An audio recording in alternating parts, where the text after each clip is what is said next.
Sky Power Radio and TV Services Studios, West Yorkshire, Leeds, Stencil Mount. Welcome all on board our weekly civic education program. Today is Saturday, 6th of December 2025 at 17:03 UK time. Mustafa Jame is my name at the seat. Greetings.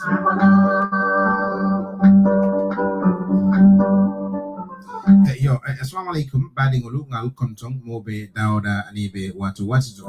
On Skype radio and TV services called Bismillah na program min kaso to jang lokungulo kuninyan temensi the civic education program. Nal badimalo Mustafa Jamet in the series program kunanyin tembe. Okay, the group continue and the New Fiji Sky Power Radio and TV Services Studios, West Yorkshire, Leeds, Stencil Mount, and Bismillah program, Civic Education Program, and the accent Harit Mustafa Jaminekal and Fiji Rajbi. Okay, like we usually do, as announced on here, Sky Power Civic Education is back live on the on stage here. We've got our guests. They're not guests. I would call them guests, or a gun, Yeah, so, we'll leave them to introduce themselves, and then we'll make a start on this. I'll come to you first. You're on mute. I think new buildings. Is it Suleiman? Yeah. So, Neil, greetings. But assalamu alaikum, Mustafa and at ñepp ñoo xamne ñu ñoo déglu ci Sky Power ñoo fi nekk tay man la Suleiman Ben Soirée nekk ci Birmingham England ci jotaay bo xamne jotaay bu am solo lay nekk su sobe yalla ñu ngi leen a nuyu di leen sargal ngeen join ñu ci programme bi jërëjëf am na solo nday waaw maa ngi nuyu ñëpp di nuyu Suleiman it's always nice pour am coffee daal especially situation bi ni mel ni discuss look at current issues yeeg naka la daal dëkk bi nit ñi mun a understand daal parce que affaire si dafa jaxasoo boo xam ne doo dee mun a xam daal naka la doo dee mun a génne affaire yi daal doo dee mun a filter sift through daal because of things in your demee and Jerejef Suleiman, as always, been there to assist and be here, help you understand situation, be with, as usual, the great job you've been doing. And thank you so much for the time to be here. And again, the news in the Glukati, yep, ak comment kati, nen try the book they said because they complain doing the reads and comments or but we will try. We just want the information to be out there. And Saul Suleiman Jeng hopefully will be in, Saul Baji and Aziz and Bamba, hopefully they will be able to join in. And Mustafa, again, thanks a lot to just make sure that these things are happening every Saturday. Thank you so much. Jërëjëf Ndeye am na solo bon suñ bunti waxtaan bi tey mooy democracy on the watch and governance and freedom in today's Gambia. So Gambia doon na dëkk boo xam ne manama xamul I don't know how to even put this, is it about comedy, it's about or nationalism or selfishness, société affaire si waaye Ben su ma ñëwee si yow democracy on the watch ak security xam nga democracy security and governance don't allow hamne. These are intertwined. So to the extent that, but my concern here is the ordinary citizens, because everything that happens in government, in democracy, the people that it impacts mostly is always the ordinary citizens. And this, most of them, they're very innocent in this. But people who are in position always take advantage of situation and make things happen the way they wish. On that note, Ben, democracy on the watch, such as this lady, governments act democracy, such a freedom in the Gambia. Lan moy suggest this. What are your thoughts on that today?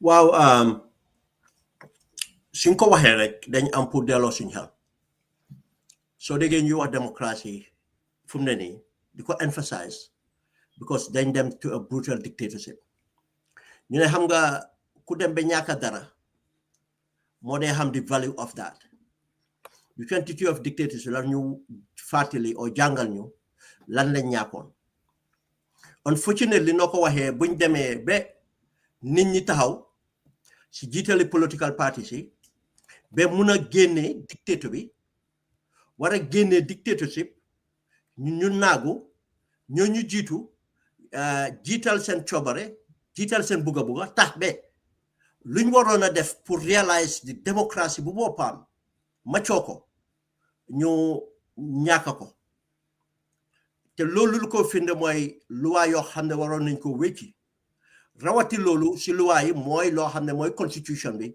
loo xam ne luwaa boo xam ne tënk nañ ko si réew mi si constitution bi la moo wéeru reforms yoo xam ne waroon nañ koo def si institution si rawatina si security sector bi ni xam nañ security sector bi role buñ play si during the time of the dictatorship reforms yoo xam ne waroon nañ ko def si judiciary bi di xam nañ judiciary bi role buñ play in the time of the dictatorship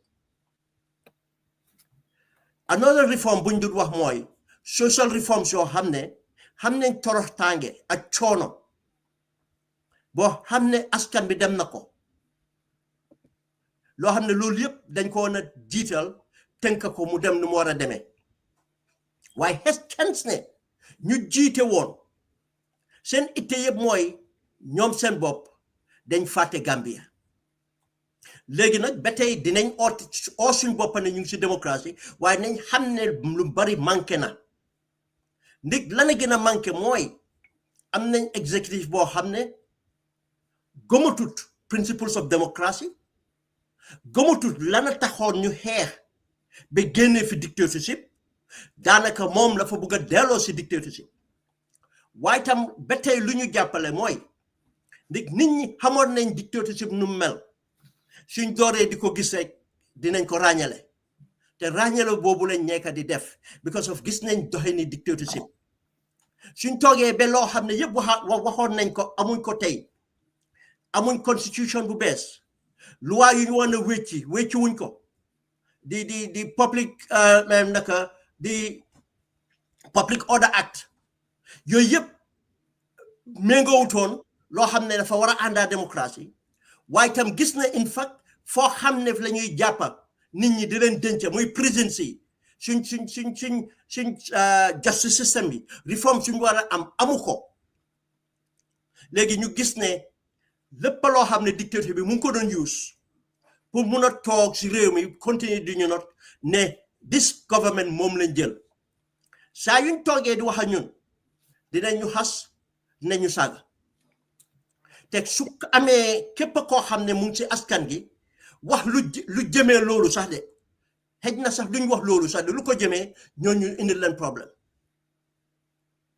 ñu gis ñoo xam ne si nguur gi daanaka xam nañ ne óor na leen ne suñ jógee bitim réew fii dem Gambia ñu ngi dem si kaadu nguur gi ñu ngi dem di saaga di def lu leen neex di sosal di def lu leen neex te xam nañ ne ñooñu soo gisee ñu ko def nguur gi moo leen jàppale ñuy gis président bi di toog si podium di toog ay askan di am meeting moom si boppam muy taxaw di wax ne loo leen ragal ndik yan suñ government NPP ñoo amee police ñoo amee lii loo leen ragal loolu yëpp incitement la tey ñu toog ba di dégg governor of Central Bank ne fa xas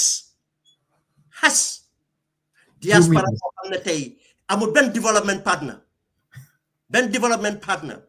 booy mun a oo ne moo gën a taxaw diaspora si loolu moom tey waxut naka lay jëlee diaspora bi seen liggéey gën koo njëriñal gën koo barkeel ba pare gërëm ñoo xam ne ñoo nekk si diaspora si liggéey boo xam ne ñu ko def waaye lu mu am pour def xas ñu waaye lii yëpp mu ngi laa won ne dañ jaaxle mu ngi laa won ne bon ñun ñu ngee def suñ liggéey ñu ngi leen a téye foo xam ne ñoom dara desewul leen di amuñ luñ xalaat pour joxe amuñ dara pour joxe lu ñoo am pour def pour xas ñu tànca ñu dañ doon fay nit ñi dañuy xas di ñu tànca léegi ñoom loolu gis nañ ne loolu mënut a dem léegi ñoom seen bopp ñoo xas ñoo tànca dégg nañ docteur Cissé di xas di tànca di ooyee ay jigéen ne jaaykat yi seen bopp lañ loolu yëpp dégg nañ ko bon lii moom ñu won ne soo gisee tamit président Barrow mu ne du parewuta wàcce dafa bugg a dawaat bon xam nga ne yaakaarut ne am na popularité waaye dafa yaakaar ne mu ngi si gouvernement mu ngi am doole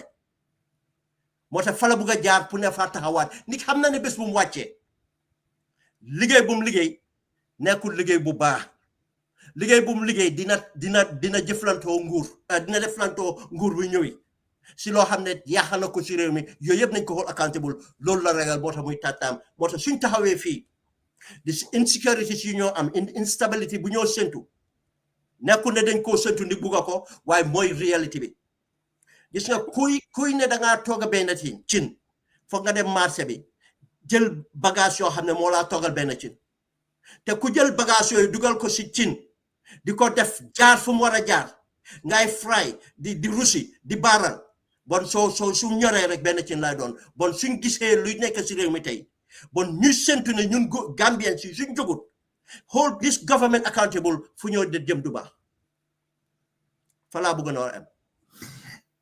It seems it's working, Suleiman, because governor Bidiwane, Nyinga Hamnesa, they live in a 2-meter, especially those in Europe, it's a 2-meter house lendeka apartment Nyinga Hamne. So that means he's paranoid about something. I'm the law Hamne, they've got sonal top, so there's something wrong. Why Lena fee, it's about they use this as and when it suits them. Why should they maybe it doesn't suit them? They don't care. So they couple hamne them people cherry pick and choose what suits them, imply or look at the legal side of things if it suits them. What sort of where is the hope? So is there any hope? Because all I don't want to I have not followed, but is it something new, Governor of Central Bank? It's not new in a sense. No, lima governor Central Bank because man get gasule man yangi okay, wa mugi hew de demba xawma. But mo mune diaspora bi la don attack. Waaw lu mu wax mu ne amano jamono danaka few newspapers amon dara du don xew joj naka jama mu ngi am. Waaye mu ne depuis social media bi mu ne am na ñoo xamne rawati na ñoo xamne ñu ngi ci diaspora bi. Waaye estama mu ne ñu nekk Amérique sa tànne nañ ñoom ñu ngi dëkk si ay kër yu mag waaye ñu nekk Europe ñoo xam ne ñu ngi dëkk si néeg yoo xam ne 2 meters la ñu nekk on social media di wax lu leen neex. Wow. Yes, wax bi la ko waxee. A whole governor. Of Central Bank. That means ne fu nekk politique bi dafa serious right now because yes. There may be a governor of Central Bank who's supposed to be very professional with ethics, because the ethics of a governor of a central bank, the banking ethics, we may be wrong for you be able to how did you see politics. We are in serious problem. But then again, Suleiman, I think it's simple because send boss, Daphne Saga, has to. So already set a tone for all of them to do that. But Suleiman, we were all in the struggle. Unfortunately, I'm on a ministry time here, but I think there were not as many the rudeness, arrogance, rudeness, indiscipline of Barrow's ministers and public servants. I have not seen it even during Jammeh time. Am I wrong? Because maybe we didn't put too much attention, but I have never seen this kind of arrogancy, this kind of rudeness, this kind of indiscipline, this kind of unethical behavior of ministers and public servants. And now you're talking about a governor of Central Bank. Central Bank. Banking etiquette, that's made. When I was in international appointments, there are certain things you cannot involve because of Mayud Lako. Now, whole governor, it doesn't matter what provoked it, but the whole governor to stand out to insult Gambians is something else. Well, I can kind of agree with you. Na munuma fatel ko any particular ministers, time Jammeh sax ñoo xamne they were disrespectful. I can't remember. You can say ne Jammeh nañ wax lu nekk. Yeah. Why minister si munuma remember any particular minister? No, in fact, I think we were going after them a lot of the time, but Yes, I can't remember which one of them. Munuma remember, no. I can't remember. This one is worrying. Why? Hamgalusa. In this case, so ame borom kër muy waxee wax yi ñàkk a teggin ñàkk a yar bon doom yu mag yi itam dañoo waxee wax yi ñàkk a teggin ñàkk a yar. Exactly. bu boobaa nag su njaboot bi fekkoo wala njaboot bi waxee wax yi ñàkk a teggin ñàkk a yar yow njaboot boobu mënuloo koo yar because of yow kilifa bi da nga ñàkk a teggin ñàkk a yar. jeex na takk loolu nga digal si dëkk bi moo tax tey suñ déggee ne Gambia mu ngi gën a dem si suuf si waxin ñàkk a yar ak ñàkk a teggin buñ blame xale yi ndig ministre yoo xam ne ñun dañ leen a fay président boo xam ne dañ ko amee lépp te du ma dee bëgg a joxe exemple mooy ne Barrow su setee sax ñun ñoo tax ñun askan bi moo tax ñu set ndox moo saabu koo xam ne nag moom da nga dem be yow da nga nangu sa askan yoo laa setal yow amuloo loo mun a wax yow soo seeyee sa kër sax soo setee askan bi moo tax nga set yow bon amuloo dara loo wax askan boobu waaye nag gis nga soo gisee ñuy réacté nii dafa am guilt boo xam ne dañ ko guilty ba pare dañu xool won leen ko ne leen ñii ngeen nekkee du jaaduwut di yoon léegi nag moo tax dañ leen xool so much accountable ba nga xam ne léegi amuñ anybody to defend them di try nañ lu nekk jënd nañ newspaper yi jënd nañ naka press houses jënd nañ ay nit indi nañ fu mu ne nii façon yu advice bu nekk am nañ ko waaye taxut mu resonate. ba pare Suleiman dogguma la de gis naa and I have evidence to that I just need further proof. Some of the fake accounts ay presidential special advisors lañ. Some of them have been ministers.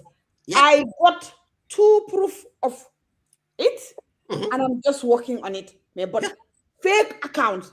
Saga yu ñaaw. Wow. I saw those things and I was like, whoa, so feeling aga. Wow. And I have evidence. And with time I'll bring them up. Presidential advisors. And I'm saying it here. And I'm sure they are listening. I'm getting closer to that. And ministers. Fake account, and you know what they do? Some of them will even put UDP profile also in that. I saw that and I was shocked because they might attack and they forget to change the profile. And I saw it, but because I didn't also, take the screenshot, they changed the profile immediately being detected. Then I'm like, wow. So yes, that is the baddest side of things as well. Social media, the songal, the attack, this defend this government, xamal ne ñaari ting la. Bokk na ci tapale bi wala mu ngeen njëriñoo ci tapale. Waaye nekku ne ci dëgg lañ ko def. Ñoom seen bopp xam nañ ko. Te ndey lu gën a expose mooy for a governor noo ko waxee. Ndey governor doo den dégg turam sax. Because of how professional they are. They can disagree with their policies, sir, but do they am an avenue, sir, because of how professional they keep themselves. Why nga xam ne dafa jaaxle ba sona how ignorant he is. Imagine ne yow nga ne you are a governor central bank. How many the difference? Wow. Su nekkee yaa ngi attack nit sax bu ko attack on economic terms yoo xam ne it's wrong. Hey, you can have a smaller house in Europe, which is more expensive than a mansion in America, because of locations are not the same.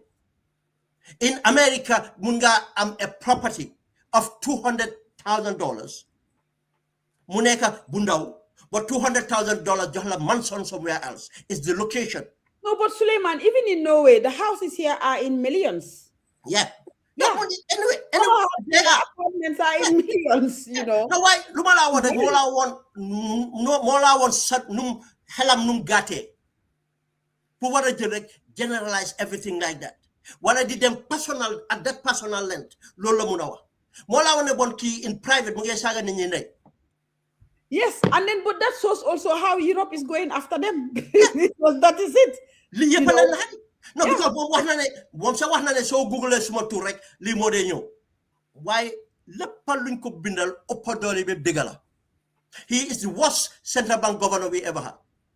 Suleiman, you made a point here. I just want point bi nga def ni ne nga ne mu ne suñ googlee turam rek lii moo dee ñëw. Wow. That is good. That means it's bad. Wow. Because now that shows the effectiveness of. Now he has encouraged us to do more. Google rek. Yeah. Negative more. So anywhere in the world, very good. I'm happy to hear that. Yes. How stupid he is. He is telling us. Google because when we are recruiting, you go and check and when they Google, check. So you go Google and then like a criminal. Very good. Now we will intensify that. Motamanela, he's stupid because of Muge one and what we do is effective. And Muge one and a meeting up or Muge Shona, Muge Toro. This is the fact. Why didn't Amo for Monday? Then in the dossier, one corner he cannot silence us. That is citizen justice. I'm gonna Suleiman Mustafa Balama just quickly here. I'm not feeling well, but it's like this is really getting into me, that irritating me. This is what this guy has been saying. Because Lumo living Suleiman, moi lo lade wa ninyine. Social media, people talk about is bad. Is yo nunko use la. Yes. Yo ninko utilize la. Because social media manda money. Therefore you for Africans. Because in generally swing states are authoritarian, suppressive dictators. So most of the time they have access to the mainstream media. Yeah. And on the other hand, those of us living in the West, we also have access to mainstream media as Black people and Africans to tell our stories. Yeah.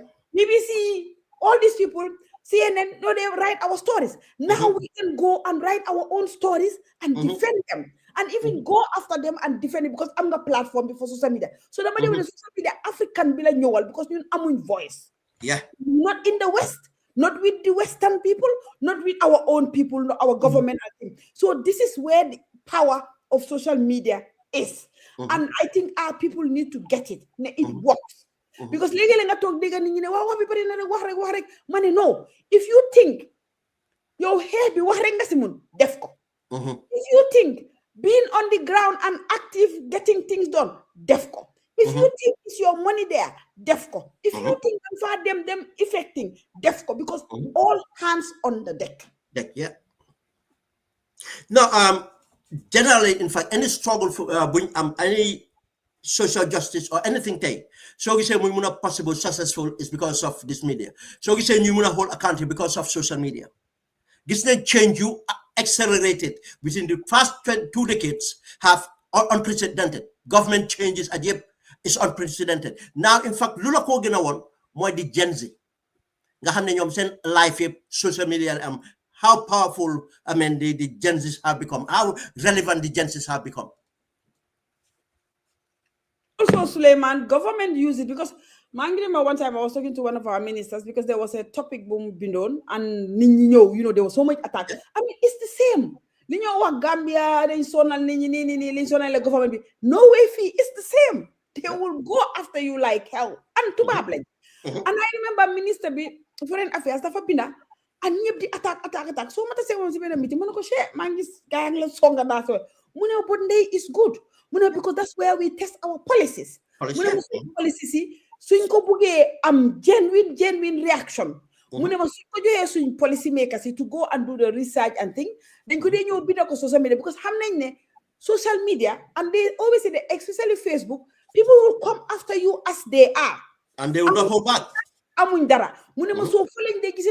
Be popular or be lila. On top of it, they get lots of suggestions as well. Because some people will attack you, but this is suggestion. Some people will even come with suggestion. They give you information of things in the Hamutsa. Yeah. So do you bring the jail secretary, you park, they go and sit down, assess them, filter and go through. So it is a source of information and also its own research directly dealing with the people. Because they get anger, deforestation, and where these problems are. So why you swing government attack because Baro Muneka president, so you sage. It's nothing because president employ yow ki la employé dafa taxaw saaga ñu xas ñu def ñu lu nekk ko oye na baakatom feñoo lan what more can these people say worse than what has been said already? What more? So we see minister see du nekk la ñoo yëkka but that doesn't, Suleiman, of course with experience you know it, that doesn't stop us. No. Because Gambia is bigger than that. And dama ko dee wax nit ñi Suleiman dama dee dégg nit ñi di wax ne waaw diaspora xamuñ luy xew si dëkk bi diaspora dañ bëgg a wax si dëkk bi te xamuñ dara luy dëkk bi diaspora dañ foog ne ñoo xam dëkk bi diaspora dañ foog ne ñoo moom dëkk bi diaspora ñoo and I say it Suleiman and I'm sure you will get it and Mustafa. Yeah. The stake we have in the country is higher than anybody. Yeah. Because as people in the diaspora, ñun dañ nekk di struggle with our own economy in this country. And then we struggle with the economy in the Gambia. Because we have two mouths to feed. We have the mouth where we live to feed. We have the mouth back home to feed. And that's the other stage boo xam ne Suleiman ba nga xam ne before da ngaa ne sa family rek nga yónnee xaalis help leen Facebook léegi you are going to extend it and strangers. And not only friends, strangers, exactly. Strangers. People you meet on social media who will ask you for help. You are genuine la. And you can help all of them. So we are suffering mentally, physically, psychologically because legally help need, you don't have the resources. And you feel it for that person. Legally calls a friend. Kira for need help the doko dimbele because we do all those things. So the stake is higher on us than even in Gambia because they can Gambia but they deal with, of course, survival and all this. But we have to deal with survival in Europe we live and the survival in Gambia we live. So for us, Gambia to change is in our best interest. Jamaneka Gambia is in our best interest because look at my tay. None of us will send money home. Li ñu def rek suñu send sax na suñu kër yi la ñoo dem fixer yi defar fale sampa defar business. That's what we will be doing. Ndax du we wouldn't even need to do all these things. So you say a lot of Gambians nekkers in the diaspora ñu naan successful. A lot of them, all the money they have, they send it home. So the stake is high on us. And the other thing, liñ xam Gambia li ma dee wax nit ñi ñun ñi nekk si diaspora liñ xam Gambia, a lot of Gambians in Gambia don't know. They don't know. Ñeneen ñi sax man I have people I even tell them lile xew because they don't have access to the internet. They don't have time. They don't even have time. Or some of them say dañ ne man dama give up si Gambia. You hear them man suma yoon nekk si Gambia duma déglu si TV sax dama ko seetaan parce que bëgguma gis kanami Barrow bi. You hear people saying these things. So these are some of these issues. So diaspora bi dinañ continue to be whether you like it or not. We are Gambians and we are going to be part of the issues. So mu ne 1 meter lañ dëkka 1 meter moo gën sàcca 1 meter moo gën nga dem sàcca xaalisi public bi di ko use di ko toppatoo sa soxla di si dundal sa doomi di si 1 meter boobu moo gën even soo amul woon soo fanaan si mbedda bi sax still better because you are not stealing anybody's space, anybody's class. So Bua is very disappointment to hear that. Very disappointment and very unprofessional and unethical as well in this practice. I'm not sure. We all know that whatever we are doing or you are doing, it seems to be working or it is working. That's why you can see the reactions. So that means the message is getting across or the message is filtering or the message is sinking. So on that note, whoever is doing any education, keep on doing whatever we're doing or doing, it is working. This is how change will come, and then this is how we can maintain that country. On that note, Suleiman, Ben, security, I'm not solo, and governance. Why security? A lot of people, that many speculations going on at the moment. Didn't you in the middle? I'll see if I can play the live video on live. Why national security? There's a lot going on at the moment in the Gambia with regards to the ongoing security, Gambia, Casamas, Guinea-Bissau, Sanamanjan, and all that security side of it. Because anything that happens, ordinary citizens, to be very honest. Ordinary citizens, people in Basse, Bansang, Gunjuran, the village, those in there, affaire si su ñëwee ñooñu la dee gën a affect and the innocent kids ñi nga xam ne so ñi nekk ci place bi ñoom hardly they feel the pain because ñoom they are not xam nga so loo xam ne is coming and then we see it coming or signs of yi nga xam ne dafa nekk something luy affect askan bi or the ordinary citizens we need to enlighten them. We need to educate them, let them know so that they know what is happening. And with that is a big, massive tool. I'm going to vote this one and vote this one out to educate them. Insecurity, Tay, so your thoughts on what is happening with the current state of affairs back home in the Gambia?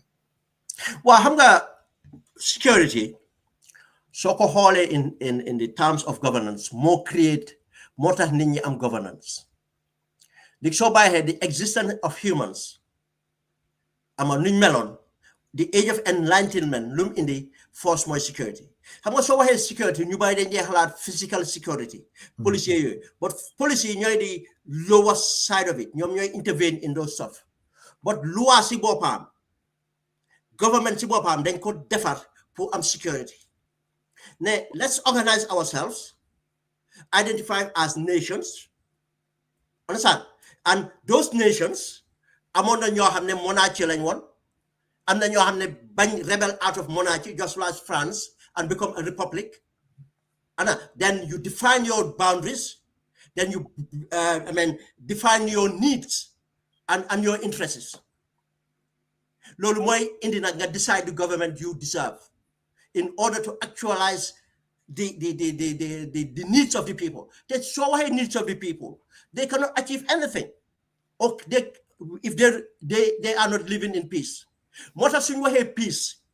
Peace is not only defined by the absence of conflict. Understand? Then get them down more about social justice. The absence of social justice, there is no peace.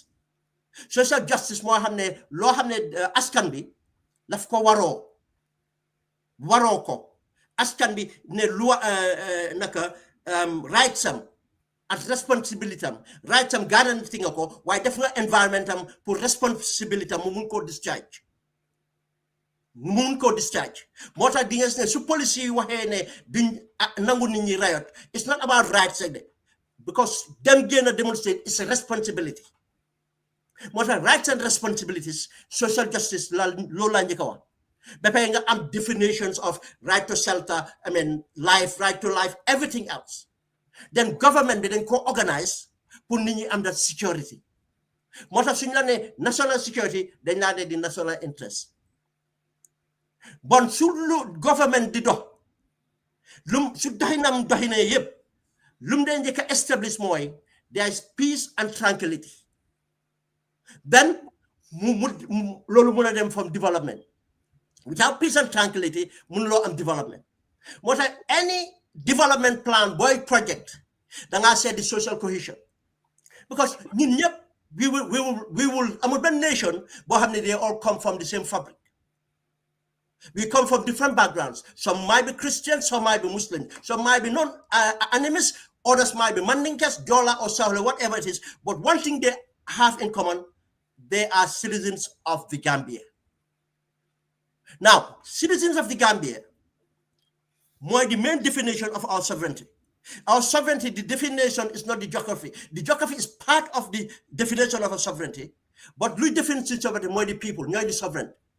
More that day, you then be the diaspora. They are not within the sovereignty of the Gambia, have created another region of the nation.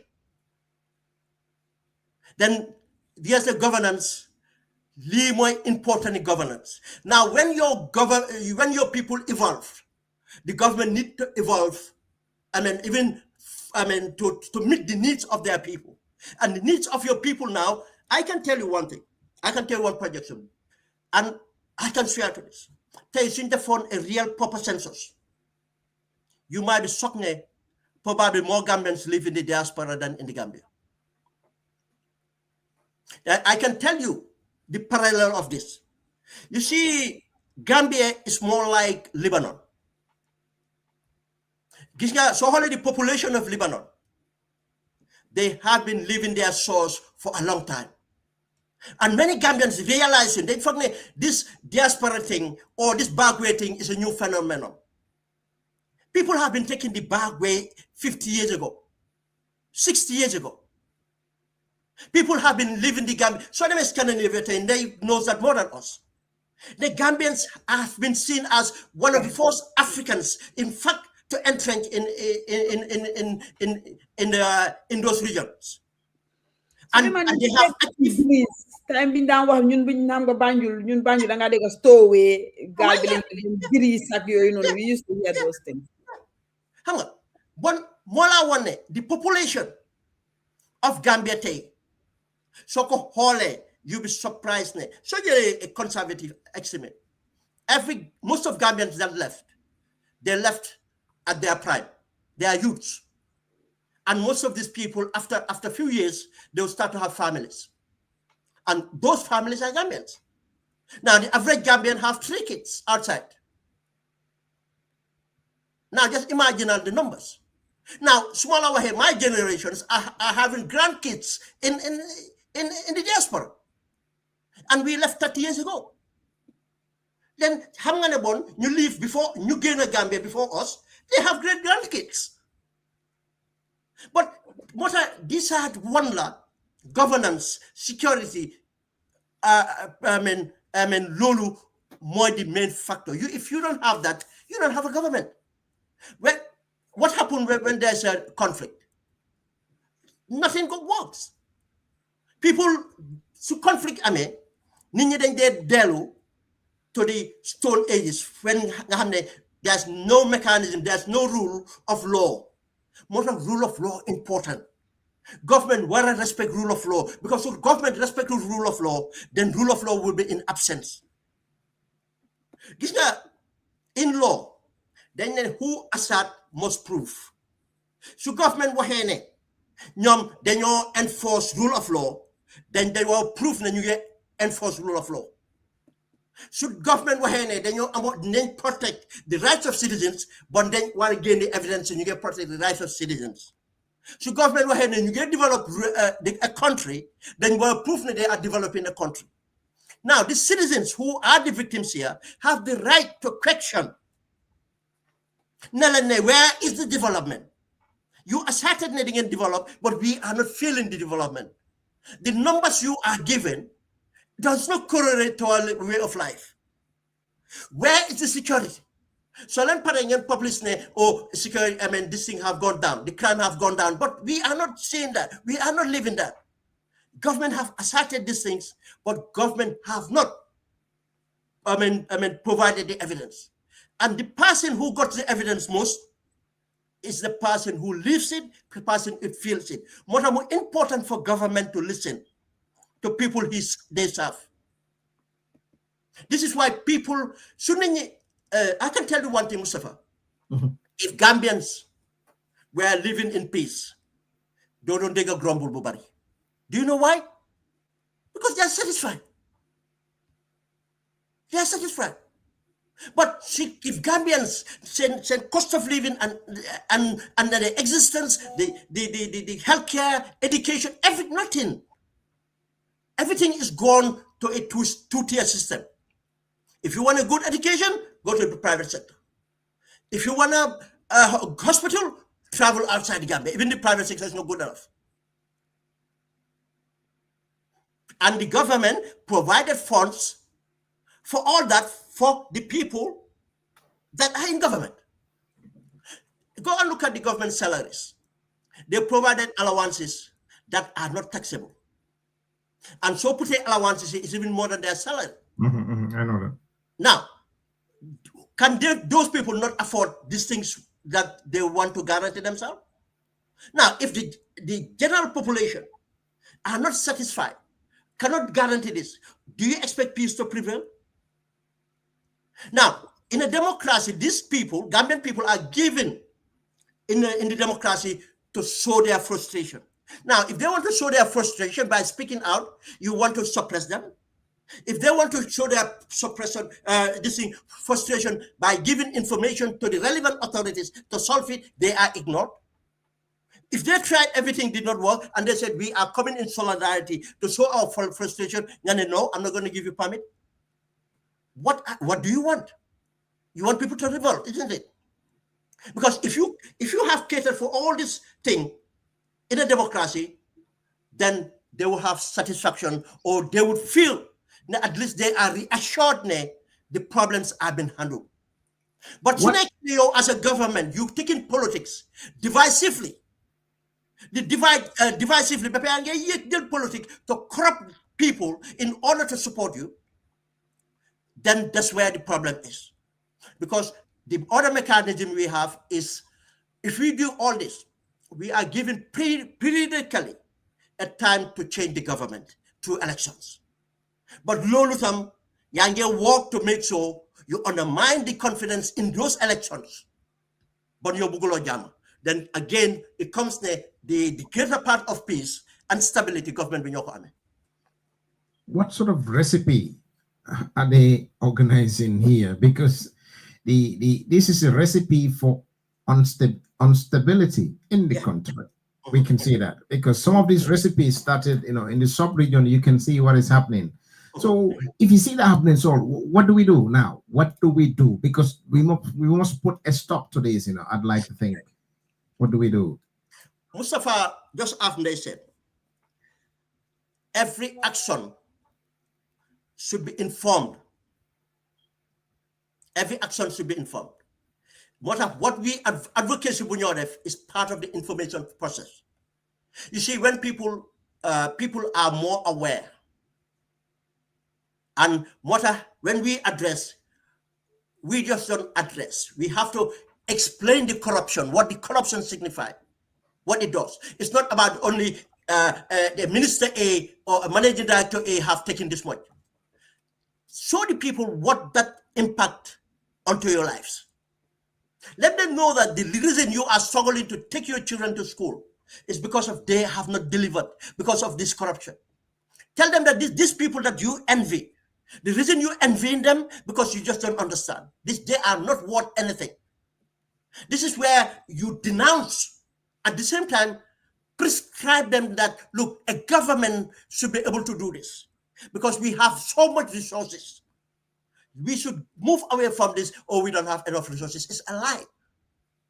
If you don't manage, you will never have enough. We have seen amount of money has been looted. We have seen the audit reports. We know that all those money, because if $1 million is looted, that $1 million could have impact more than $1 million. That $1 million, if that used in education, then we could have produced people that would be, citizens that would have, been so productive, and they would add to our economy. If we have invested in agriculture, we would have produced enough food or whatever it is. This is how it works. Either in schools, in agriculture, in the healthcare. If a nation is not healthy, that nation cannot be productive. This is what we are doing here is part of the process. We cannot do it all. That's why some people will be aligned to political parties, which is a very important process. Because of end of the day, we don't want to bring about change in a non-constitutional way. We want to do it in a constitutional way, and we have to go to the political parties. But again, in the interim too, we have to make sure civil society are active, educating people, and people can show their frustrations where it matters. Because that's the only time this government listens. Yeah, you see, when we come out, they'll move. Dogumalafi, the problem currently as we speak, is the vulnerability, how vulnerable that country is at the moment. So that's a dangerous day, because it looks like we're sitting on a timing bomb. Because you're looking at a lot of people are angry out there, since that guy, that operation clear the roads, that happens. People are waiting for a moment. Money and others, Yeah, TRRC resolutions, people are waiting for a moment. These people, they deported from from Europe. They're sitting, they're waiting for a moment. So the vulnerability, and then this Sanamanja is here, others are here, and others are sitting there. And some people are saying, well, these people, they kill. They admitted that they kill. They're sitting, running on the street. Why some people are disabled Some people cannot even eat. Some people, because of these people, how the vulnerability side of it. So, your thoughts? No, you are right. This I call that the ticking time bombs. The lack of job creation. How many the government be new? But they cannot point you directly. Interventions done to create jobs for the youth. Every year they come out with a number. We'll create 250,000 jobs. Still now, they cannot point to anything done. They have taken the youths to Spain and others. It doesn't work. They're taking, the worst thing is they even taking Gambian women to the slavery. We all know what happened in Arab world is slavery for Africans. We told them they should know what happened. The first batch them, almost all of them have been victims. Even to repatriate them, the government could not do that. Now, these are all taking time bombs. More than Gambians see, what a gain of double cent effort. Because this government, Munino defar sen bopa. Nanyan hold accountable, Lumo def moy, Lafa dimbale, wani. In fact, Lafa wani lunyo def. Why towards, so what to be just you gain a len. That's where it's final solution. Majala example. Anything law have ne defuñ ko. Then Nickland take government bufaneka. Ganao Yaya Jammeh, the ethos and every motivation of governance and everything is just as Yaya Jammeh. Yaya Jammeh more absent, but everything else is there. Barrow is Yaya Jammeh. And the government NPP is APRC. Now, what do you expect? It's a continuity. More than you know what a go. The make sure they educate nini, bring a hand election jotate. Dinañ sani bepe dinañ protect sen carte yi not du sani rek dañ ko up protect ñun gis nañ xew Guinea Bissau. Let me give you an example. You know the government came out to say when they arrested Sana Manjang dañ wax ne si guddi gi coup d'état la fa am. Do you know that's a lie? Please help me out. Xam nga ne loolu du dëgg te government bi ko wax xam nañ ne du dëgg. Now I want one thing. Please. Government be suggesting they were not the originator to go for Sanamanyang. They know where Sanamanyang is. Okay. That's one. So Suleiman, I'm going to clarify because government be you get credit, everything. So which means the government be actually security be.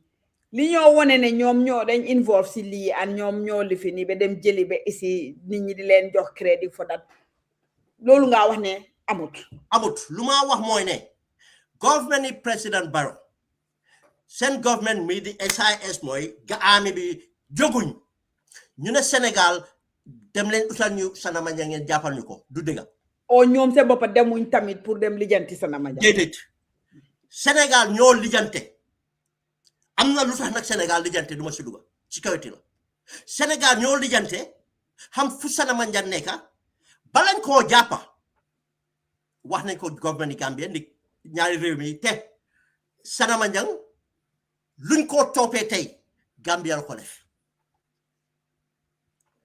waaye Sénégal motax ñu yégal ko Gambia waaye amul ben effort bu ci Gambia def. So it means Senegal ñoo am interest in Sana, that is lolo ta. Melni comme ñom victimcy. Yeah. From duma wax specifically probably from the international from somewhere. Yeah. Xam nga tay so baye hal tay aja Ndey. Ba nga hel any jongula buñ tie international effort. Outside, yes. Mulola fo fa bu gona comment sax ne. Dafa bi tamit dafa melni international bi la way hanga bi because of Senegal suñ digante ñu hand over ko Gambia government because good Senegal just like they did with the other countries. Wow. Okay. So baye hal Germany ñu fa jappa yep. Gambia demande len. In fact, prosecution bi sax wax nañ ko ne ñu doon am hindrance pour mëna am support from the Gambia government. Yeah, because they both tamit dama ko dé ne they am support from the Gambia government. Yes. Pour ñu comply, pour ñu help len. Man trial international just bu government yi constituted. Am na ñom ñetti meeting in London. Ñu ne ma Why is that Gambians rawatina si diaspora are so much involved and ready to see justice done, but why the government are not forthcoming? So they compromise. But let me come back to this. Buying a helmet, ki nakala to the Raki Edward Singate, Peter Singate, Ireland, for Hamne, so Gambia government binore, then couldn't def justice am si mom because universal jurisdiction be mugi in Ireland. That NIA, notorious NIA bu nekk Scotland Centre Job, a charity ñoko report Scottish yi jàpp ko waaw wax ma benn nit boo musa dégg ne Gambia government def nañ effort pour jàpp ko amul. Now mooy explain lu xew Sénégal tam fekk si leen sax ñi ñëw ba fekk si ñu si biir dëkk bi sax dañ leen bàyyi ñu yanta ba nang not only fekk si de Sol Badji General Sol Badji SISDG bi moo facilité return maa la ko wax fii Umpa Mendy ak General Tamba waxuma ne dañ commit any offense but bu ñoo jógee Equatorial Guinée ñëpp si SISDG bi moo ko facilité. What does that tell you? Now, Sana Manjang was a destitute. Sana Manjang was not involved in nothing apart from pool legal. This is not the other people they arrested. Sana was working for those people to burn charcoal so that he can feed himself. Natural justice is coming as well. Wow. Sana was located in Bissau with the other junglers. Sen Halis Bugun Jehe Munuta survive around those people because they know how even Yominen Hamnen Kanaginadof. Then he did not feel comfortable, he couldn't survive there. Silanyo closer to the border. Fumneka Sorrywood. You can have a cell, naka Afri cell, you can have Q cell. Reception but there. What people were saying that have done Duga Digena, some might be true. No, it's true. It's a fact. Young there. Sana was living within some hamlets. And activity bumo defib. Nekuton di bay jamba du dega. Nekuton di dok naka redwood export du dega. Area bum neka, it's not a rebel zone. It's a government friendly zone. Legin pumu leka, la fa dem jappale young guys yi ñu bon charcoal ñu jaay charcoal gaay mun ko jappal at amna ñu ko doon dimbale not directly because of duma wax borom amna ku dekkon area bobu dañ gaay dañ ko doon dimbal koku dañ doon dimbale koku because dafa melno spokesperson ni APRC la won moy baytula nako wax sax tout baytula su amé baytula la ko doon dimbale nak dipu buñ jappé baytula mu become destitute yaa ngi gis situation léegi Sénégal buñ ko téye Sénégal buñ ko balañ ko téye nag wax nañ Gambie ne we are about to arrest Sana and Sénégal amuñ interest from Sana. They don't want to go to the route of using the universal jurisdiction to try him. Pour ñoom he's a low hanging fruit jàppa nañ ko hand over nañ ko Gambie government waaye ndey lan mooy tax lii nekk di dëgg mun naa ko waat ci yàlla duma waat ne li moo xew now lana tax bon army bi di génn di wax ne there was going to be a coup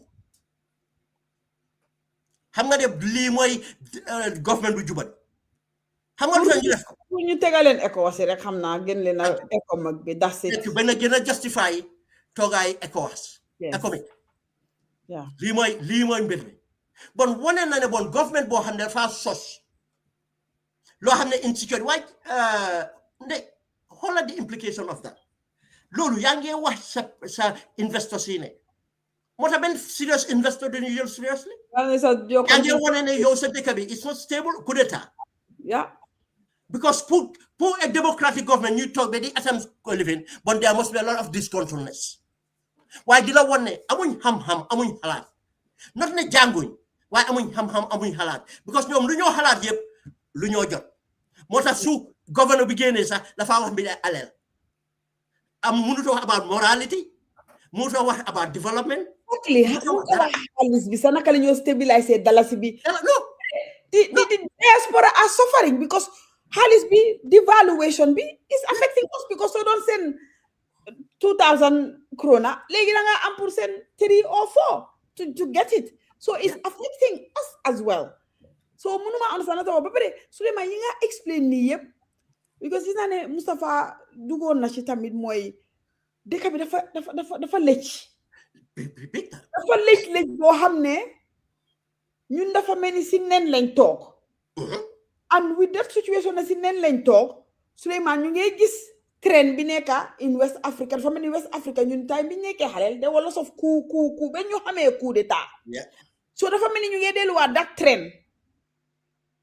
What lan loolu for Gambia? What does that mean for Gambia? Because suñ surrounding bi fu nekk nii coup la ñun si digga bi lañ nekka si biir coup yi one day so bàyyee and the same instability lañ am suñ biir dëkk bi tamit ndey soo bàyyee xel coup d'état am na lu ko dee influence xam nga nit ñi soldat yu ko dee def rek lañ lay gis but laf lee am lu nekk seen gannaaw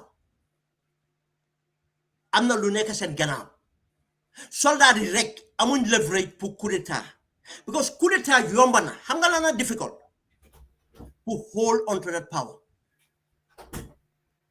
power ajandey nekkul lu yomba téye because dafa am stakes yu si bari lu yu si nekka danga need that political cloud or danga need that assurance danga need a lot of stuff backing bi pour mun koo def naa la jox a short this thing nga xool something problème buy dem nii yëpp nga xool dëkk yu moo am yëpp nga xool drug trafficking yu fa nekka at cartel bi they have a dañ bokk exactly it's just reminding me of Latin America. Thank you gis nga soo bàyyi xel depuis bu Macky Sall ñëwee as president Macky Sall part of lu ko indi finance si mu ngi jógee si drug cartel bi gis nga Embalo Sissoho booy Macky Sall la woon Embalo Sissoho tappalekat la nekkoon si military intelligence bañ ko daaxa o retire ko mu daw dem Sénégal nekk si cartel bi after nekk booy Macky Sall lu Embalo am Sénégal amu ko Bissau njaboot famille mi sax ñu ngi dëkk Bissau Sénégal di liggéey li fi noonu nga xool bu maa la wax ne bu Mada Bio running as opposition Macky Sall jox na ko $500,000 demal check Mada Bio ban dëkk la njëkk a visit bu mu nekkee président Sénégal te yow xam nga ne Sierra Leone Sénégal amul benn cultural links George Weah bu muy ne elections bu moo dem elections jox na Macky Sall jox na ko $500,000 demal seet George Weah bu mu nekkee président ban dëkk la njëkk a visit Sénégal xam nga ne Liberia Sénégal amuñ cultural links. And Macky was building empire. Gis nga Embalo Sissoho bu crisis bi amee Bissau Macky Sall moo ko jàppale mu nekk a prime minister. After bu ñu génnee as a prime minister si lañ ko sampal political party ñu rig the elections by foreign voting and jënda part of the opposition pour ñu back ko ñu rig the elections depuis boobu demal xool soo googlee nga xool the incidents of drug trafficking or seizures in Liberia, in Sierra Leone, in the Gambia ñu ñëpp xam nañ naka la Barrow duggee government after buñ ko sànnile influence Sénégal ba tey mu ngi fa nga dem xool Gambia Sierra Leone Liberia ak Bissau naka la mel one thing though George Weah bu mu demee ba detect xam nga léegi-léeg doo dee xam si loo duga bu mu dem ba gis ne ñu ko lifin election si jot those Senegalese ñuy act on behalf of Macky Sall or the cartel dañ ñëw wax ko jox ko suggestion ne ko soo buggee win elections we can do this but luñ ko tegal si table bi mu ne he is ready to lose elections but he's not going to sell his country moo tax soo bàyyi xel George Weah moo tax mu lose elections and George Weah moo tax Liberian si bàyyi ko nu mu nekkee naka kii naka the Sierra Leone president Madam is deep into yow gis nga the evidence now doomam bu jigéen mu ngi engage. Yeah, I saw that Netherlands case. Yes, a Netherlands drug kingpin. Ko xamne fa anda ñom church di nekk in the same church at president bi lolu what did that tell? Yeah. Mo gëna xam koku kan la. Of course. Wow, at Lenin. It just tell you the kind of people they are. Embalo li la won. Insecurity bi yeb. Ndey xam nga ne mo nekk Gambia tay. Mota as I said, let's not be surprised. But we need to tell our people to understand. Exactly. Don't say talk tay. The day gonna banta keta. Exactly. After 2 tons of cocaine, 30 million lañ ko lifin. It's not even $1 million. 30 million lañ ko lifin. Technically, money free not to come back to the Gambia, free not to put the. None of his properties are taken from him. Te ken gisu ko sa Sulem parce que yow yaga nga di wax affaire No, in Senegal. yi gisuñ ko. They know where he is in Senegal. Waaw li ma wane isuñ ko sa trial ñu gis ne kii mooy because man mu gis benn nataal rek lañ dee wane kenn gisu. Waaw bëggu ñoo mu lifin mu ngi Sénégal jabaram saa yu nekk mu dem seeti ko ñu ngi wax ex jabaram dañoo fen du ex jabaram loolu yëpp dañ ko def stratégie pour défense ñu ngi wax ne waa properties yooyu ex jabaram moo ko jënd si xaalis dañoo fen jabar di sax foog naa Kévoit dañ ko fa aaye because of drug trafficking. You see? Jabar yi salon la am Gambia salon boobu mënut a jënd dara di rent on that salon rek salon boobu mënut a jënd dara. Why investigation and everything then go compromise so that the case would end up like this because Banta is a main sponsor of NPP. Musa Drame Moy the godfather of all this drug trafficking. Is nasty. With all this traffic. Now, Gambia Falanek, 10 days, I can tell you one thing. You know now, Baro, I'm not property in Morocco. I guess now we jabante Morocco you last minute award nonsense. Yeah. Confirm now, I'm not property in Morocco. Why, Suleiman? There is one trend also that is coming. Yange fatel ku time bi ya don danu 2016. What? Chilen do di gis ñu ko award, di ko award, ñu jeli award. Validation. They want television. Yeah. I'm seeing the same trend with Barrow now. Then it's close. Yeah. Validation because unpopular. Gis nga Embalo Siso. Dafa on so sachet election nga unpopular. Exactly. Embalo dafa unpopular be bu mo gëna power. Be buñ ko win election. This is the first time in history, Suleiman, if I'm right, in Africa ngay dega nit ku create on kuam. No, this is the first time. Because I was like, whoa. Yeah. But how many interesting enough Macky Sall wanted to try it. Macky Sall make a statement ne solen nango ñu demo. Yeah. Wow, I mean there are more organized groups ñoo xamne can take power. Yeah. That means coup d'etat. They are reading from the same handbook. Barrow is not confident. Yeah, but you can tell reaction in Barrow will tell you that Barrow is frustrated. Yes. Then they were because saga because so whole trend bilegi. Barrow has to saga because it's brutal, nasty. I can't stand that man. But I don't know that the amount of has to saga he Barrow the deaf. Yeah. It comes time to time. Waham you know no. I'm got deep threat. Goes more at a threat. Why is that more one thing money? Barrow hamna ni winu on elections. Te luko jappale won moy Macky Sall. Gis na ne Embalo lose na. Su gis nga su opposition bi defé luñ wara def. Barrow cannot win an election in the Gambia. Yeah. And election would have to be declared for the person who won the election. Yeah. Then Fumnani, Donna de Hamne, Gambia might not be a place he's gonna end up. Yes. The Gisnene, in Africa, the Gen Zs, because Mbalo, them na Senegal, guy, Chowi Guinea Kofa, Mudam Brazzaville, even Brazzaville, that different, Chowi Topa Kofa, advisors in the plan Nagina. Mugada Morocco, 400 monarchila, and they have total control, and Africans see Amunfa Dole. This is why Morocco became a choice. And also it's a profit for Morocco because I'm not highly seeing investments, everything. Yeah, Morocco will just benefit from that. Benefit. Yeah. You know what I saw the last year? Mujel the ambassador from Qatar. Muyob Kodefko ambassador for Morocco. Koko is from Basse. It's a family friend.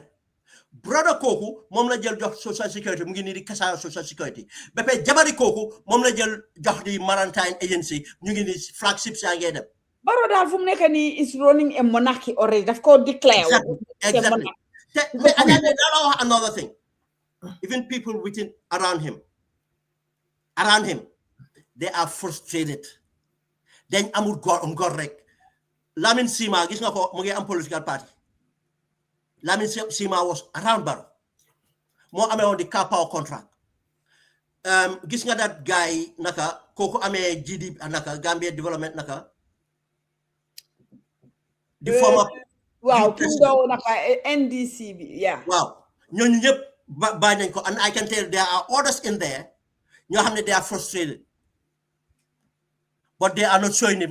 It's just depend on the Gambian people and the opposition to do the right thing, and we can rescue our country. Suleiman, coming to, it's up to the Gambian people because I'm just reducing like the opposition aside, Funeka. Then Suleiman, it takes me back to the issue Bimadewa all the time, and I'm writing on that as well. The power of the incumbency. Fogolone ñun. Then they use the power of the incumbency to the point when nga xamne dañ di ragal lo suñ nit ñi sax ñu dem sani kata parce que dañoo ne jaruma sani kasa luma muti def Barrow win fogolone it's time ñu change language bi ne people's power instead of the power of the incumbency because man dama dey believe ne doole biñ dee jox incumbency bi amuko. Why? Because then they continue to hammer incumbency to coalition amut dina win because power of incumbency. Man nama fogg ne that is wrong, Suleiman. Man nama fogg ne it's the wrong thing. Nañ ne buga nañ coalition. Why su coalition amut doomi Gambian si buñ votal Barrow because man dama fogg ne that kills because nit ñi dañoo ne okay su coalition amut lanay dem sani kata Barrow dafa win or su incumbency bi dafa am power boo xam ne dina win instead of ñu turn ko around to continue our advocacy, the power of the people. This is 2016. Yes, there was a coalition, but people stood. People stood their ground, and that's why we won it. And they can uneka lola. Incumbency banyune amna dole. Why ninye ko opo dole because nyoko fa tek. Coalition bidega la sohla nenko. Why su amut? Suleiman, if people don't vote Barrow, suñ amut coalition sa du wara win. Yeah. Well, let me come to that. So nobody feel that we kill two things. One, discourage people from voting because ñu ngi leen ne coalition amul Barrow dina win. Two, ñu ngi wane ne incumbency dafa am doole boo xam ne no matter what they will just win. And that also makes certain people not to go and vote parce que amul njëriñ lu ma dee sànni carte. So a problem. Wow, two things here. Benn bi is about laziness. Ama bëggu ñoo think two things properly. And hence the thinking through properly. When we advocate for something, we don't advocate it very clearly to the people. Until something is very clear to your mind, explain, comprehend. The other thing, Moine, some people are using it as an excuse because they already want the status quo. They don't want to tell you that they want the opposition to take power. Exactly. Why? Let me say this. Where I would agree, a coalition is highly likely to make it easier, but does not mean we cannot win without coalition. That's and it doesn't mean it's absolute. Wow. That's what I'm saying. It's a lazy thought. But two, without a coalition, that's something very instrumental. More the opposition working together. Yes. That is an absolute necessary because of the amount of resources that the incumbents have. That I can agree, decentralized and resources. Yes, I work together. I'm talking about not assure whoever wins, that person can be declared the winner. You understand? But so by help, the incumbent will always try to divide the opposition. And the incumbent want to concentrate onto the party they perceived to be likely to win an elections, to be very harsh on them, and everything else, but soft on order so that they can have see differences. And again, And we saw that during Jame. I wrote about that. In fact, we saw that during Jame how they demonized UDP. And we all fell for it. Yeah. And then when they finished demonizing UDP, they went after the diaspora. When they finished the diaspora, they started going individual Gambians, and and it goes. And this same playbook, Momlen is right now. Thank you. Demonize them and then go after the diaspora because they're loud mouth, and then get the people. Yes. The same playbook and this is what they play. What I saw is a fake account here, sir. So by hell, this is part of the game they play to divide the opposition and to make people give up. Barrow, whatever it comes, Barrow will be here. Exactly. Anything, that's what they play. But now, let's come to it. Pastef managed to do it because they relied on the power of the people. The Macky Sall was a very effective incumbent who have 12 years in power, have all the resources, and had played all the same mechanisms, but they prevailed because of Pastef. The dedication they did to sell their policies and everything, ñoko def. Bulaken amul ben coalition bo xamne mo support Pastef. Exactly. Significant enough for Pastef to win. Yeah. But what tam so opposition bi tam suñ bëggé win because it's a very dangerous stuff. It's even a one single vote can make you win. Broaden your base. We have, yes, that's the broaden your base. Yeah.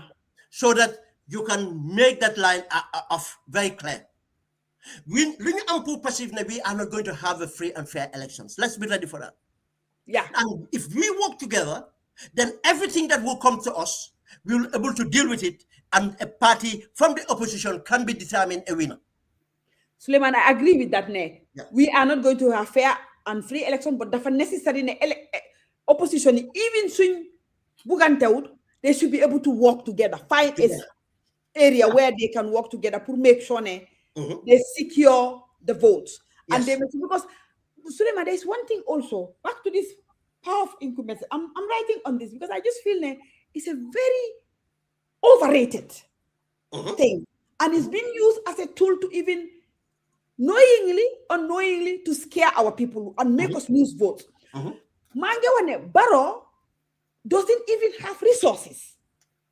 Linyo Wasa resources, they don't have it because we see the economy is struggling. We see in their budget they are struggling. Even they're trying to gel fale, munta them. They're still struggling. If we put more pressure in this 2026 budget visa, we can pin them more and punish them because 2026 mandamane is an election budget. And we have to be vigilant. We have to make sure that the MPs open their eyes and kick certain things out. The more they kick out, the better for us, because then they go strip of those resources. Because already Barrow doesn't have resources. Even though, yes, power of incubator, but they don't have the resources. One day, no day, I disagree there. Dina am the financial muscle. Dina am the logistics here. But the point more, those things are not effective when you have a good opposition. Macky Sall have more than that. Macky Sall was opening bank accounts everywhere. Because how many resources from Onyoe? I can tell you, our MPs are not going to stop the budget. You know, so they may hold the... That's what I think. If they really pin the budget, we will not.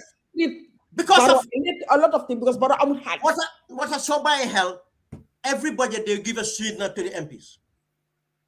Every budget they give a sweetener to the MP. Right now, so they may just review Boomer effect. They are in fact illegal budget lines open at the presidency.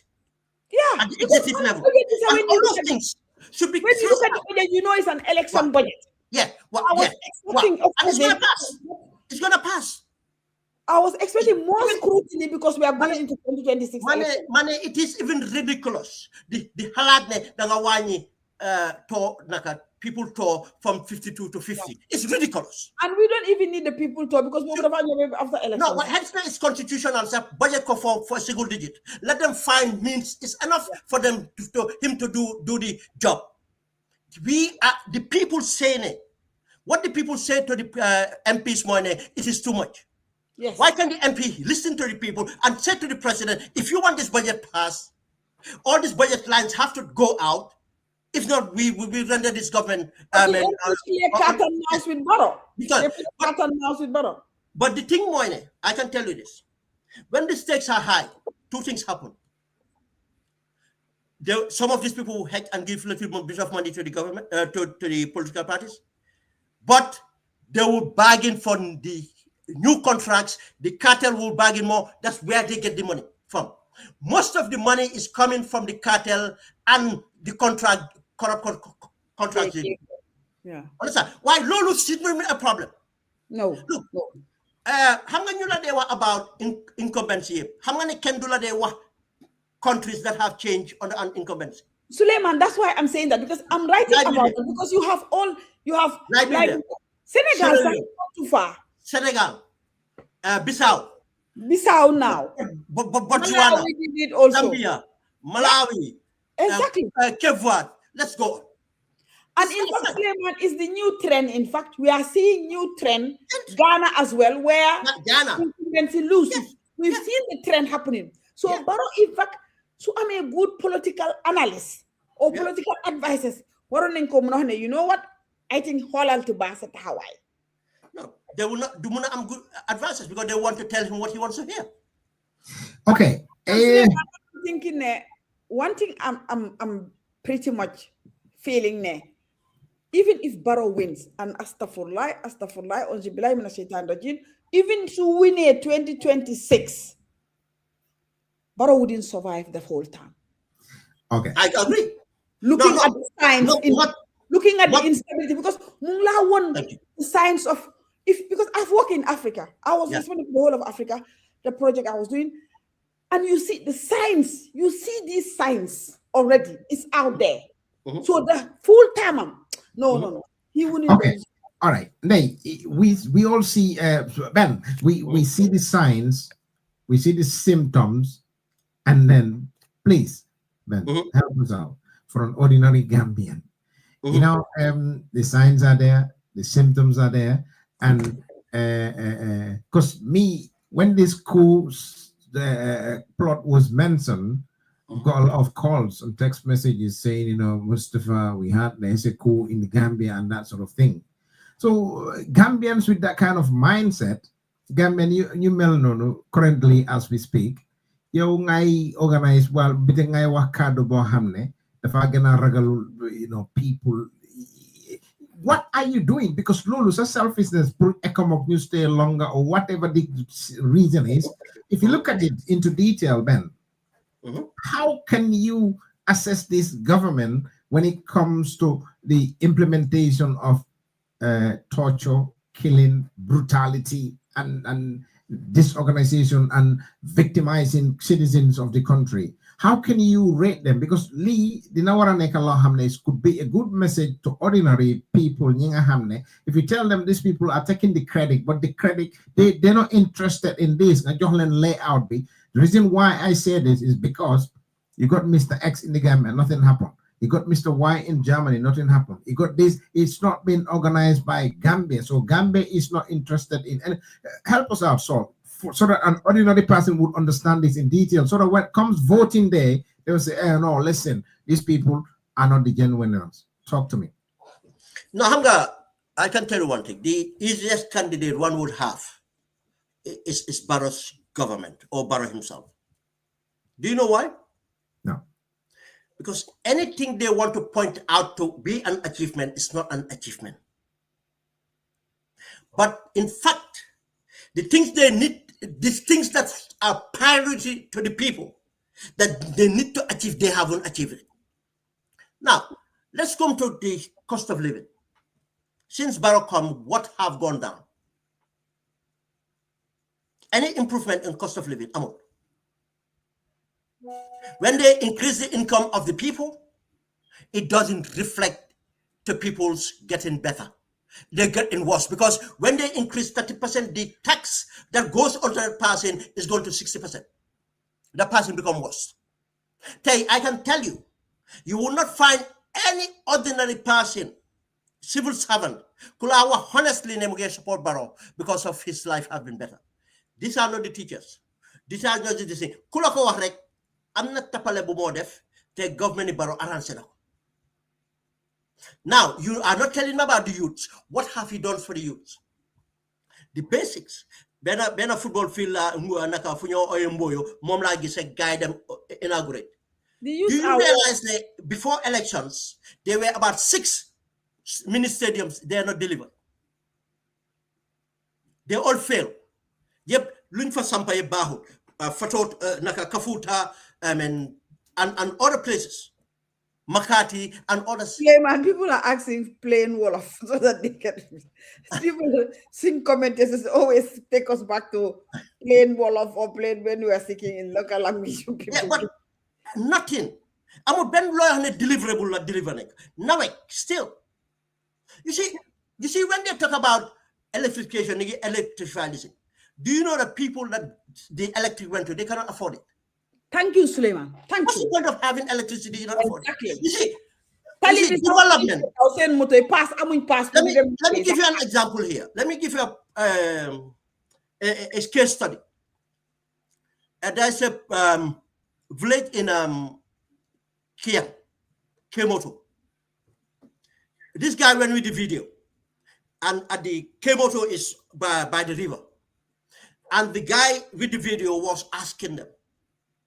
And one of the people speaking was a retired civil servant. That they have a road built all the way to the river, but there are no vehicles running on the road. They have fish, but they don't have the means to keep the fish, preserve the fish for the markets. Now they will catch fish, and at times there will be no vehicles coming, the fish will be spoiled. Now, what was the point of drawing that road all the way to the river when there are no vehicles to run to this road? That's why any project you're doing, you have to do an assessment and see the social impact it should have. If you realize that there's an economic opportunity in Kemoto, be tourism, be fisheries, why can't you integrate that part of the road development? What cost would it be to build a cold storage? Sorry, Suleiman, people are talking about Wolof back to the local language. No, look, that's not everybody can speak Wolof again. Yes. That's not everybody can speak Wolof. I can tell you all of them can speak English. Yeah. No, because locally guided they want they buga dega. No, why they you fail to realize you cannot cater for every demography. Yeah. Because now there are people who have the money college dega deguñ Wolof. Now, but I can tell you the one language they hear is English. Now, some responsibility, like if they have any knowledge from this, to pass it on to people they talk to on the ground. But man, I did a study on this. Because then when they waxal li suma waxe li so say ne ma da nga wad la ko so say ndik de nga so say poli ne ma da nga wad la ko pol de nga pol motax suma transmit I do it in English pour ñep why I'll try and do all of as much as because am na li xew programme bi fi dañ wax ne local language so all of we reduce the English we didn't know why we reduce the English so they so say la that's why people get used to it so then you dey xama project bobu nek Kemoto is an example ne government baro xamuñ development ñom indi nañ fa tali bi way tali bi ñaata moto so xolé Costco ñaata moto ñoy daw ci tali bi amuñ ñu fa nek amuñ ambulance amuñ anything to use the telephone why su nekkone ne jël nga study bi lo jàng fofu ne ñu ngi mëna am jën yu mag légui yow bon mun nga indi project bo xamné napakat yi dinañ sen napa dina gëna am solo productivity dina fa am te du naxari lan la moy nga indi lo xamne containers yo xamne pour denc sen jëni la lo xamne solo bu na ko def den su lolu amé di nga indi project bo xamne tam pour tourism la because area bi mu ngi rafet ci river bi la ak yoy yeb way gis nañ ne government bi buñ ne dañoo def ecotourism hotels 5 hotels or 6 hotels ben doxul tapale dañ ko yeb bon wonne ne ñoo mënu indi development te suñ defoon lolu di nga gis ne dëkk bi yur ci nañ am liggéey xaalis na am si lifin bi bu boobaa soo indee lampa dinañ ko mun a fay waaye am na dëkk yu ñoo yóbbu lampa ndey problème bu nawet am tam mooy ne tey lampa dañ ko dee généré soo ko générété soo ko distribute da nga ko am pour distribute loo généré foog nga distribute ko soo ko distribute dafaa yaaxu waaye soo ko distributé tam si network bi dañ ko war a consume su ko nit ñu consume da ngaa daanu doo am profit te su projet bi amul profit then projet bi du sustainable moo tax ngay gis ne dëkk yu bari ñu ngi am lampa benn lan lañ am light rek la ñoo taal mënu ñoo am fridge mënu ñoo am industrie nekk fa pour jël waaye Souleymane dañ gis dëkk yooyu sax dañ sori biir Banjul ak Serekunda yi nekk nii ñu fa mënuñ ta afford électricité bi léegi yow su nekkee mbiri tali ak Serekunda su government yi Barrow bi waxee mbiri tali ñun gis nañ tali yuñ sampa xam nañ ne alal buñ wax ne moom lañ ci def defuñ ko si now yow government da nga teg government pour mu indi développement government bi mënut a puugaroo développement boo xam ne nit ñi puugaroo luñ ko now léegi nit ñi ñoo war a xool ne ndax OIC road si ndax jar na over $100 million nga ne $100 million loolu la opposition bi war a def ne leen ne $100 million waxuma la OIC road bi waaye nañ doon def lii this is the difference boo xam ne Sénégal moom la Sonko def buñ defee train gars yi di célébrer ne am nañ train mu dem wax leen fi ko si yëpp mu ne leen train bi luñ si def mun na ñoo am train fii ba Kulukor waaye alal bi nii la projet bi ñëwee explain ko soo ne am nañ tali bu ñoo wax naka autoroute bi mu ne leen ne autoroute bi ñu ko sampa ñun government bi ba tey dañ leen a fay lu ñu leen a fay ak lu ñoo jël yëpp suñu amul certain amount si iya bi government dañ am pour subsidize leen ne leen ne government lépp corruption moo si nekk ni government bi mënoon nañ koo sampa te duñ def lii these are the things yoo xam ne politicians yi moom lañ war a wax askan bi xam seen njëriñ seen lifin gis nga su Barrow waxee ne lan la leen opposition bi defal nan opposition bi moytu opposition bi nekkul fa pour defal réew de dama defal kii de defal lii opposition bi policy lañ am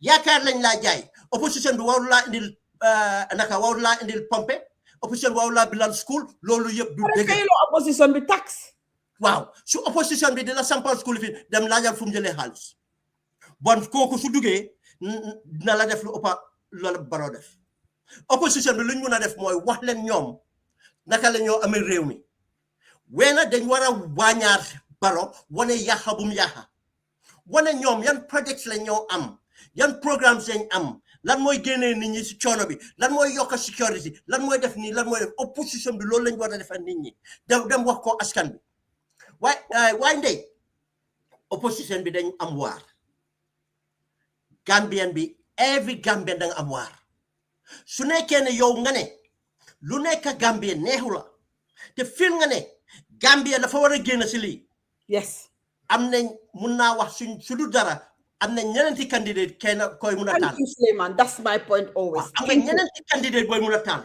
yes su la nit waxul nag ne munu sa def lii ndey bon Barrow la tànn ba pare. Thank you, Suleiman. That is the point. Point bi mooy loolu ne kenn amatul excuse. waaw man su ma waxee suma waa kër indotide lu ñoo def waaye dama leen educate su képp ku ma wax dama laa educate bon su Gambian mu nekkee educate bi fi nam bu boobaa seen du ma wax benn nag su ma benn waa kër du ma ko di sànni du waaye naa la ne soo sànni la government bi nga xam ne bon loolu nga deserve naa la wax lan mooy tax naa la wax lan mooy tax nga war a consider the opposition waaw lan loo Ben dama bëgg nga baaxee ñu ci loolu yëpp li nga dee educate sa gars yi ci kër gi loolu am na solo because I wanted to filter down to people in Gunjur and in Kudang su ko defee ñoom tam they will find a strategy of like man su ma nekkee fii naa experience ma gars yi ne ma ne if you vote for Mr. XYZ this is what is going to happen currently as we speak the standard of living the xaalis bi ay demee noonu lu nekk a ngi seet so talk to us baaxee ñu ci loolu so waaw xam nga ma jox la exemple when bu ma gisee Pastef and development, I went to Senegal to study. See what actually lan moo tax ndaw ñi ak daanaka the general population of Senegal di déglu Pastef. xaloon naa see am idea waaye mu ne dama bugg a dem si biir foofu gisal ko suma boppa ma réalise ne soo bàyyee xel Pastef luñ def dañ am seen comme structures yi xam nga Gambia dañ laa ne am nañ structures yi ndax structures yi ñu ngi def seen liggéey at the same time Pastef ñu ngi xeex Dakar di taxaw di delwi doolu am na ñoo xam ne in Dakar dem si demonstration bi du seen liggéey ñu ngi dem mobilize resources because of ñoom ñooy dem seeti detainees yi ñoom ñooy dem support justice action bi ñoom ñooy def lii yaa ma understand ñoom ñooy dem si lopitaan yi ñooy dem seeti yaayi papi ñoo xam ne ñu si lopitaan yi yooyu yëpp organisation la but another thing lu ñu am dëkk yi fu mu nekk yëpp dañ am volunteers yoo xam ne ñooy dem si dëkk yooyu ñooñu si dëkk yooyu lañ jógee soo jógee Badibu da ngaa am volunteers yu jógee Badibu di xam nga nit ki foo jógee la fa yomba ñu dégloo la fa dan ku jógee Baka war a dem Badibu wala ku jógee Baka war a dem Kiyang wala war a dem Basse waaye ñu jógee Badibu la ñoo recruit ñu jàngal leen seen programme si lan la ñu wàccee ko si askan bi ñooñu su nekkee ne Badibu dañoo làkka pol ñooñu su ñëwee ñu ngi làkka pol at waa Badibu te doomi Badibu lañ su nekkee dañoo làkka séeréer ñu làkka séeréer ay waa Badibu di doomi Badibu lañ ba pare dinañ leen gom because xam nañ ne doomi lifin bi la te ñu ngi leen a wax loo xam ne dafa dugga seen xel ma wax la exemple the word natural resources became loo xam ne very fluent current loo xam ne saa yu nekk ku demul school Sénégal sax ci campagne bi dangaa dégg ñu naan suñ resource naturel because of the amount of times Pastef buñ explainer lan la ñoo def with their natural resources Gambia problème buñ am di nga gis benn parti executive few of them am ñu dem toog Kër Fatou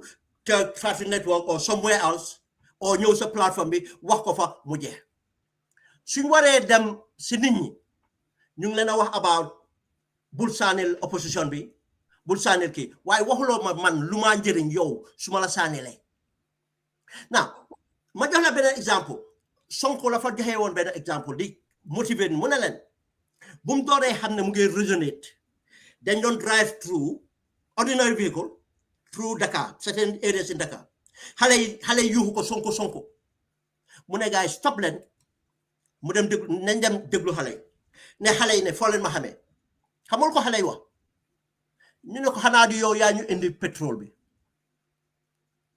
because of Sonko moo doon wax bi pétrole bi xale yi gëm nañ ne Sonko dafa indi pétrole Sénégal when he was starting to be in politics because Sonko lu mu njëkk a binda is about solution to the resources mu explain the corruption in the oil exploration Mustafa su ma la waxee the facts about oil the potential of oil in the Gambia are there waaye doo dégg ñu articulate ko waaye duma ko articulate rek ne Barrow fail na to exploit our resources dama laa wax ne su ma exploiter resources yi as a party nañ na GDP di su ma ko exploiter lan laay def alal boobu naka laay indee development to alal boobu nga jox hope this is one area ñoom Sonko lu mel ni zircon Sénégalais xamuñ woon luy zircon do you know the average Senegalese xamuñ woon ne even gold was present in Senegal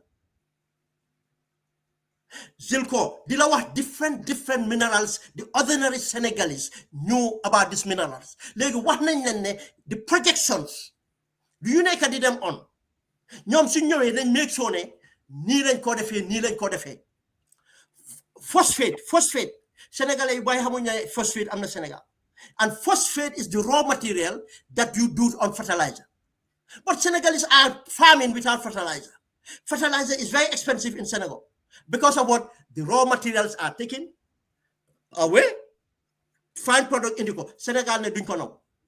Pastef ne duñ ko naw. We will build an institution.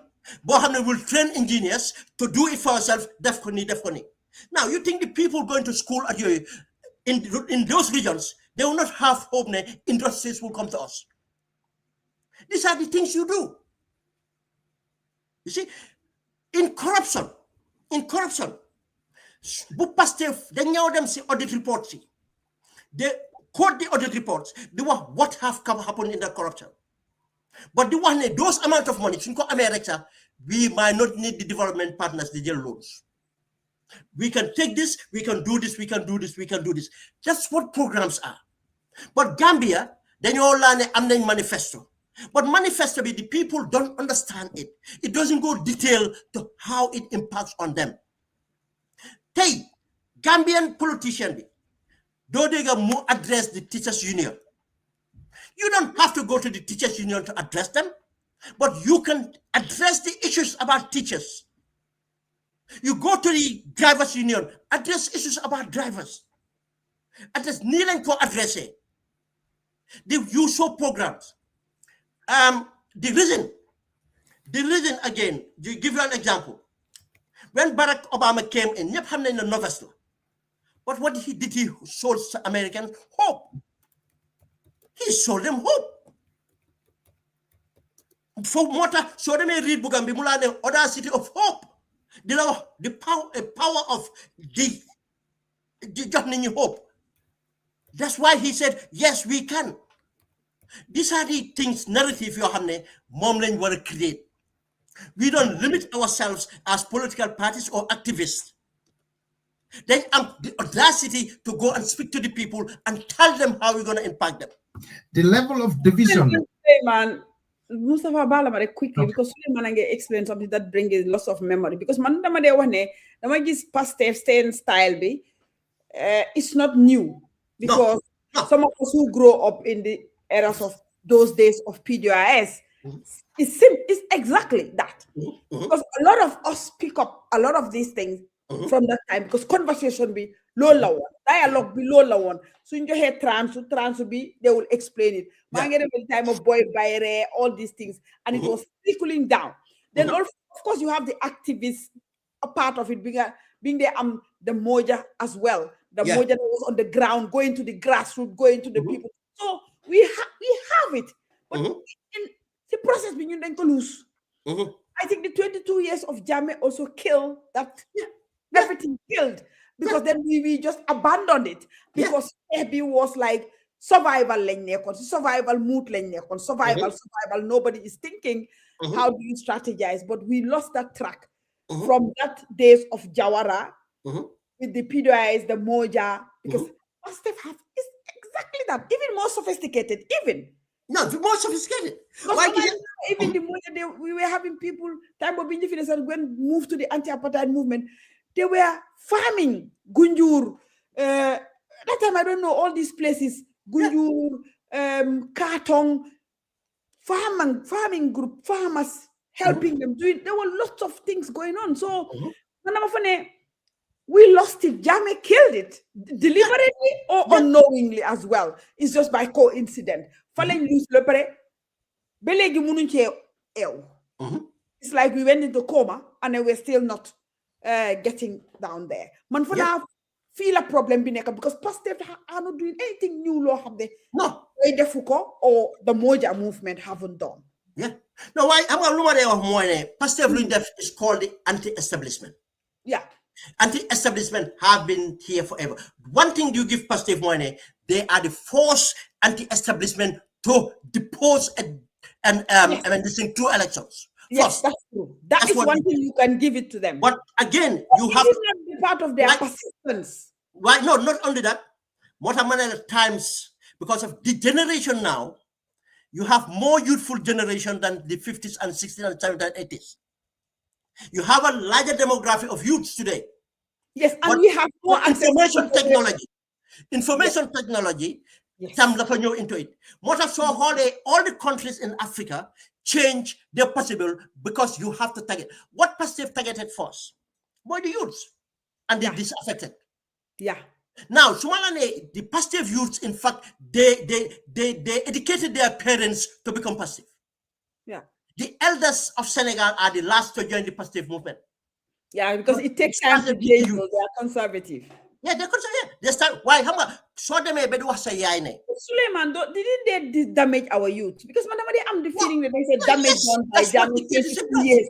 Not only our We youth. have very aggressive, we are very educated, we are not educated, very informed youths, Yeah. very ready youths, but we have a chunk that's still living in this Jammeh momentum. Why? As well. Damage. Why they? It's not only the youths. Yeah, now, of course, Holland, the population, Holland, wow, the impact, what, how much what they may be new condition to think. Yeah. This is what Mao did. This is what, I mean, Mao, all details is you. Condition you to think. This is what happened in Cuba. Remember, some of the things that were socially advanced, socially advancing us, more the activism we don't have within the Combo and Banjul. Remember, the population was very small. That's but true. Gambia have projected themselves that time more, even the liberation struggles in Bissau, the civil rights movement in America. They even knew about Gambia. Yes. Gambia knew about them. I was writing for the Marxist Humanist news letters in the US. And I go to their Congress. There was a Politburo. There was a communist Politburo in Gambia. But xam nga soo demee ba dictateur bi lu mu def mooy even by nga help campesa dafa demoon bi génn because kenn trust because people are scared. Yes. ama dangaa dem nit ñi ama dem di condition sa boppa pour bañ a dugg si problème dama dundee nii nga dem ba yàgga pour génn foofu dafa need a social revolution pour mu am youth si ndey tey xoolal bu Yaya nekk 22 years bon ñu amoon 10-15 years sax. Thank you. Xamuñ anything. Lu dul loolu. ña sa juddoo gën a woos. waaw moo tax soo toogee su ma déggee yéen tey youth si di ko about Jammeh. yes du ma dee naxari dama dee understand ne dañ xamut. lii lañ xam soo toogee ba gis an educated class ñuy wax ne dañ jànga di la wax ne waaw xam nga at least Jammeh development bu mu fi indi. naka nga ooyee development a backwardness situation nga ne development am na fa. jeex na takk. moo laa woon ne ñooñu suñ ko bëggee wax ba fay fàtte ne xam nga lu ma dee wax mooy ne. nanga tax any citizen di foog ne government warul sa develop ba su développé dara defee school sax nga ne def na development. danga ko war a tàccul ne ko thank you. nga expect ne government boobu ama waaye ne Jammeh 22 years ñaata bor la jël ñaata alal la def ndax any government bu fa nekkoon du def more than that. ba pare Suleiman back to even where we live in Europe no way fee we shouldn't be even having anybody criticizing the government. waaw. just so favorable you got money so liggéey dinañ la jox xaalis ba 2 years. soo bëggee jàng all this other training yu nga mun a def. waaw soo bëggee jàng di nga jàng education is free to university level te soo bëggee jàng amuloo xaalis bi nañ la jox stipend. soo li fi ñu stipend government bi na la lebal te su la lebalee soo jeexalee university bi half nga fay not full. so we have all these things so then you can say why ñoo gën a mën a criticiser seen government even Gambia. am na solo comme ni nga ko waxee de am na solo Ben am na solo lool we'll try and play the video of the comment day bi nga gisul naa ko play I think I've got a link for it to charge it on the streamline waaye luñ mën a def may there's this aspect of the discussion as well because it's our democracy on the watch security governance and freedoms in today in the Gambia. So if you look at it, there's this guy called Bori Toure. He made a statement. He got arrested. Some people would say President Adama Barrow made a similar comment. Ismail Assise made a similar comment. Sabali made a similar comment. Not arrested, they all moving or walking freely in the Gambia. So it's like there's some sort of injustice. Would you call it, Ben? Yes. I'll tell you one thing. That's a very important observation. It's unfortunate I'm on time to. I think it's a program of its own. You realize what Bori Toure did. The language. First, let's talk about the language. First, when they talk about the insult, That's not an insult. That's what we call a cultural swearing. Man, it's not like respectful. Putay suma digante ndey being a sister. Duma ko ne tay am naka hana yo yama gina say ndey. Duma ko wax ndey. Because of respect bu nekk ci digante mo. But su nekkee ne ndey daf ma disrespect.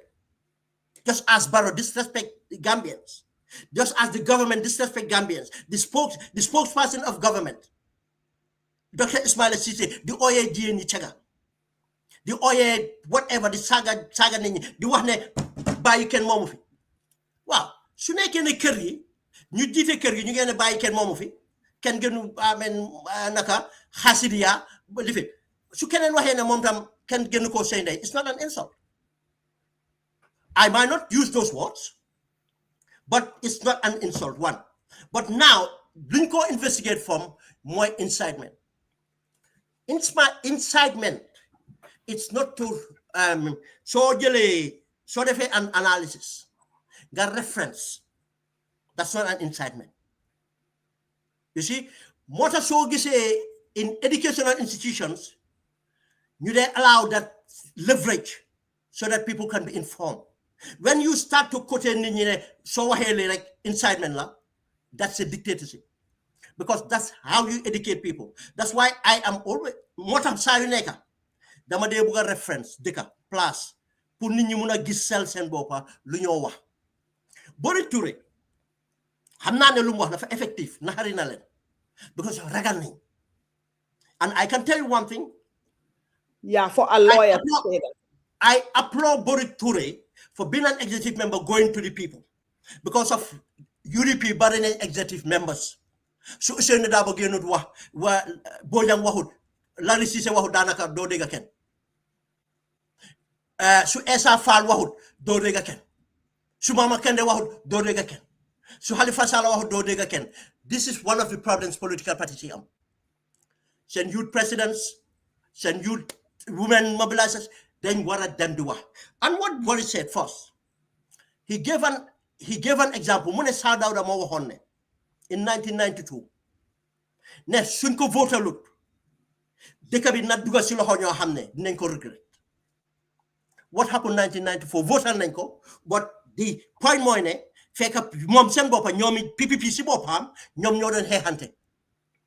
Lan lañ def 94 am. Because bu fàttali around that time tam na Sada waxoon na dinaa bàyyi duma bàyyi. Then we know xam nañ ne am na crisis bu nekkoon within PPP mu am léegi loolu lu mu indi ñoom luñ dégga because ñu ngi ragal mooy Bori Touré mu ngi wane ne and this is right just as we discuss here yow wax nga ma ne lan la ñoo def to stop this ticking time bomb change Bori Touré mu ngi wane ne and day wax na ko fi suñ change this 20 lifin fitna dina jóg te soo waxee fitna mooy tey su ma waxee the word destabilization it's not a crime, is it? But tey su ma waxoon fitna hey ako abe fi fitna la wulinda I didn't say mbe fitna la wulinda but if fitna be wulila I didn't say I'm going to do it. No, yes. But language is very important in this. Yes. Fitna be wulila and if fitna wulita and tol nyanta parelale to deal with the fitna. Now na keta ko parelale to deal with the fitna. What am I saying? I am not saying that mafoko mbe parelale ka juntunol ta ka fitno agamen walindi ma wofo nko ni fitno be wulila and ntol nanta parelo for puka wo fitno taki. Literally this is what the discussion is about. But they don't want this narrative that change is possible and we are ready to confront Namake. And he gave another example. Alaji Barrow said similar statement here. Yes, thank you. But Mustafa, if we were in the Gambia, they would have also called us there because they took it to the police. Now, I'm not the other thing I am in for. Ako Senegal dindungol le wulta. Unfortunately, dol fate jël. Yes. Bari nu wol dindungol be nu jan bi fan. at least ya jeleko the Yemen sacrifice near agriculture Jube just within the short period is satisfactory. Things are moving. Yeah. Something like that. Now, again, for Barrow people to hear that, is here, this guy is daring the youth to ready. And what is wrong with that? If you are doing the right thing, why would you? Yes. What's the problem? Now, that's one thing. Secondly, another example, where he said, which again, let me see this. Ako Barrow mo Barman Futu Multi, which is a fact. Yeah. You are not Barrowman president because of Bafutuya or Canada. Take it. It's not an insult. It's not respectful. But again, you have more than to understand like if you create an environment, you are living in that environment. If someone can fly from America and come to Banjul in a political rally to insult the opposition leader, and Barrow will be laughing, raising his legs. Now, if one of those children turn around even to insult you, who created that environment? The president. The president. You know, let me give you an example. Sadauda Nato Numbakaul. In those days, ragamuffin. Dindugol came out and Seko, Bo, wicked. Sadauda was traumatized because Sadauda took the podium. That's the first thing he addressed.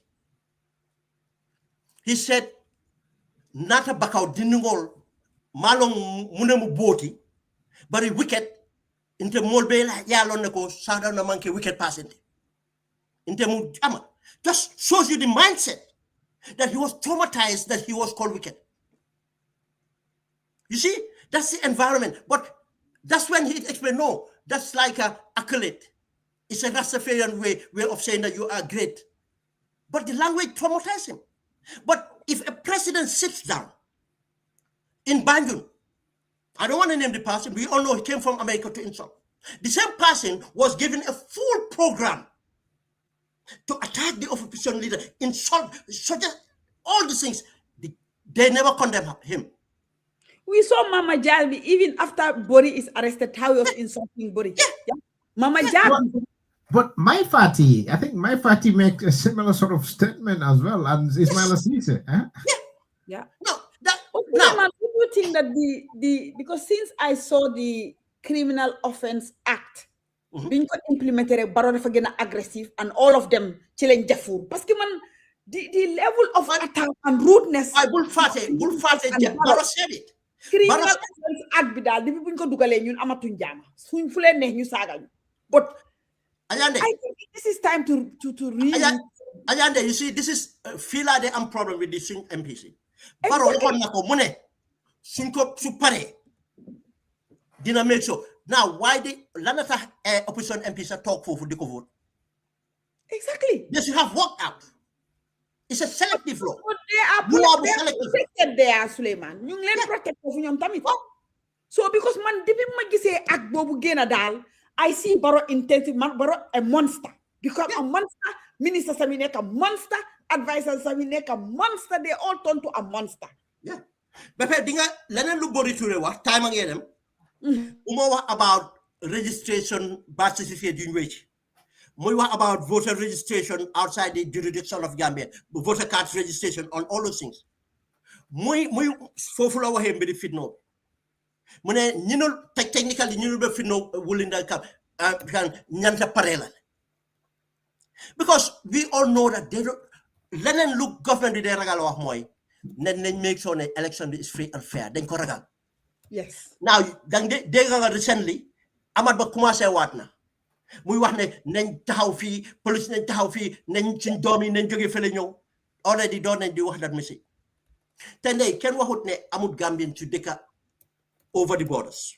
Exactly. We also one ndey Gambian si ñu wala laaj boppa. Why is it only NPP? ñoo bëgg ñoy ñoo jeex na tak. Dan la NPP bi ndax Gambian si nekk fofu dañ leen dé consider for anything else? Why is it rek lañ dé dem di leen register ne seen carte yi dañ seen because last election la ne ñooñu suñ bëggee su leen jaralé pour ñëw saane nit su nguuri Gambia neexoon nañ Gambia lañ doon dëkkaa seen jëkkër yi. jeex na tak. te ni ko ñëwal seen boppa saanel ko dañoo fen dañ ko dee ubbi yoon pour register foreigners te lii yëpp la Embalo doon def Macky Sall nekkaat fa amul te lii this time come te soo bàyyi xel last election the northern part of Sénégal bi moom lañ gën a exploit Yaya Jammeh southern part of Sénégal bi la gënoon a exploit because pour ñoom northern part of Sénégal bi lañ gën a am links and then fa lañ gën a exploit bon Bori Touré lu mu wax the choice of words in certain areas like living jàppee woo ko saaga but it's not it's disrespectful. Why again? It's the environment they operate. Because seen ministre yëpp dañoo saaga dañoo contract nit ñi di saaga. dinañ fekk chicken coming home to be roasted rek. waaw environment loolu ñoo ko créé su Barrow mu ne toog di wax ne ndax xamuñ ne moom moo nekk government police yi ronam lañ nekk yëpp na loole na ragal bon kooku moo wone indi environment boobu bu kenn blame kenn nañ ko blame whole accountable. And ba pare recently sa di traité ne dina def lu moo def ñi war a wax taataam lu mu leen a woon mooy gën a garaaw li mu def. Jot na. So that is also. Thank you. te xam nga ne tries jot na moom xam na ne police yi duñu def dafa illegal. di ñooñu dañ am permit. ba ma leen gaasee. ba ma leen tiir gaasee réglé wu. So the president is violent. Yes. And then when you are a violent president, you create a violent environment because people have to be violent to react. This is getting extremely interesting. Quite a lot of comments coming, some names coming up. Most of them coming through Facebook comment box. A lot of people are on YouTube watching, more people on YouTube than Facebook. But I'd like to hear your comments. You know, a lot of some VIPs are watching on YouTube. Please share your thoughts. Very important. Leon F. Mai, video B. So time them a lot. I've been here for almost 2 hours. Leon F. Mai, video B. Balanyo def final analysis of your thoughts how to resolve this. Thank you all very much for your comments and contribution. I'm not I don't know if you keep an eye on the comment box. A lot of interesting things they say in here, you know. So thank you all for your comment. I wish I can read all of them.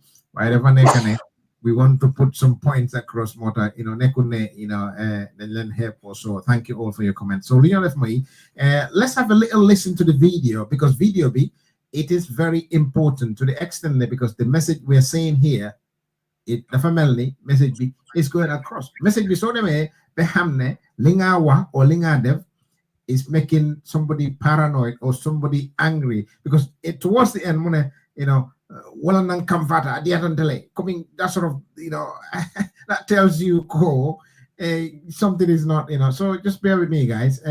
We will play this short video and then you can have a little listens and make your judgment and we'll share our final thoughts and then take a leave of you.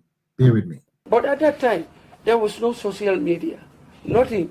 The papers that were there were, if I can remember, the Asantix Manes, the government paper, and a few others. There was no social media, there was no television and all these things. Those were quiet moments. But I happened to come in at a time when social media is active. Everybody can just sit in their houses, especially those in Europe. I know America, they have big apartments. I'm very familiar with that. But those in Europe just sit in a 2-meter apartment and just, if they eat until their stomach is full. I said it. They are the ones selling the $775 million. You know, they will eat until they are full. They pick their mobile and everybody is a journalist. It's not appropriate. You know, when I say this, I get angry. Not because it's directed at me personally. It's the country I am seeing. It's the country. That was the governor of the Republic of the Gambia. Because he's saying, I see the country. Those people also see the country. It's lying. Nonsense. And you see the arrogance in telling Afo. Yes. Mustafa, can you please send me the video? Yeah, I will do. Saying that I'm consciously. Suleiman, this is serious. A governor of central bank. This is serious. This is serious. Yeah. What to be done, law? Legally, of my final thoughts, resolution solves. Your thoughts on how to resolve everything. We know you're going to say we have to unseat the sitting government, but give us taxes. Join you pay bohamne. On your final thoughts about our topic title today, democracy on the watch, security, governance, freedoms in the Gambia. Your final thoughts, thoughts on that. So, no, government resolutions, yes. Government.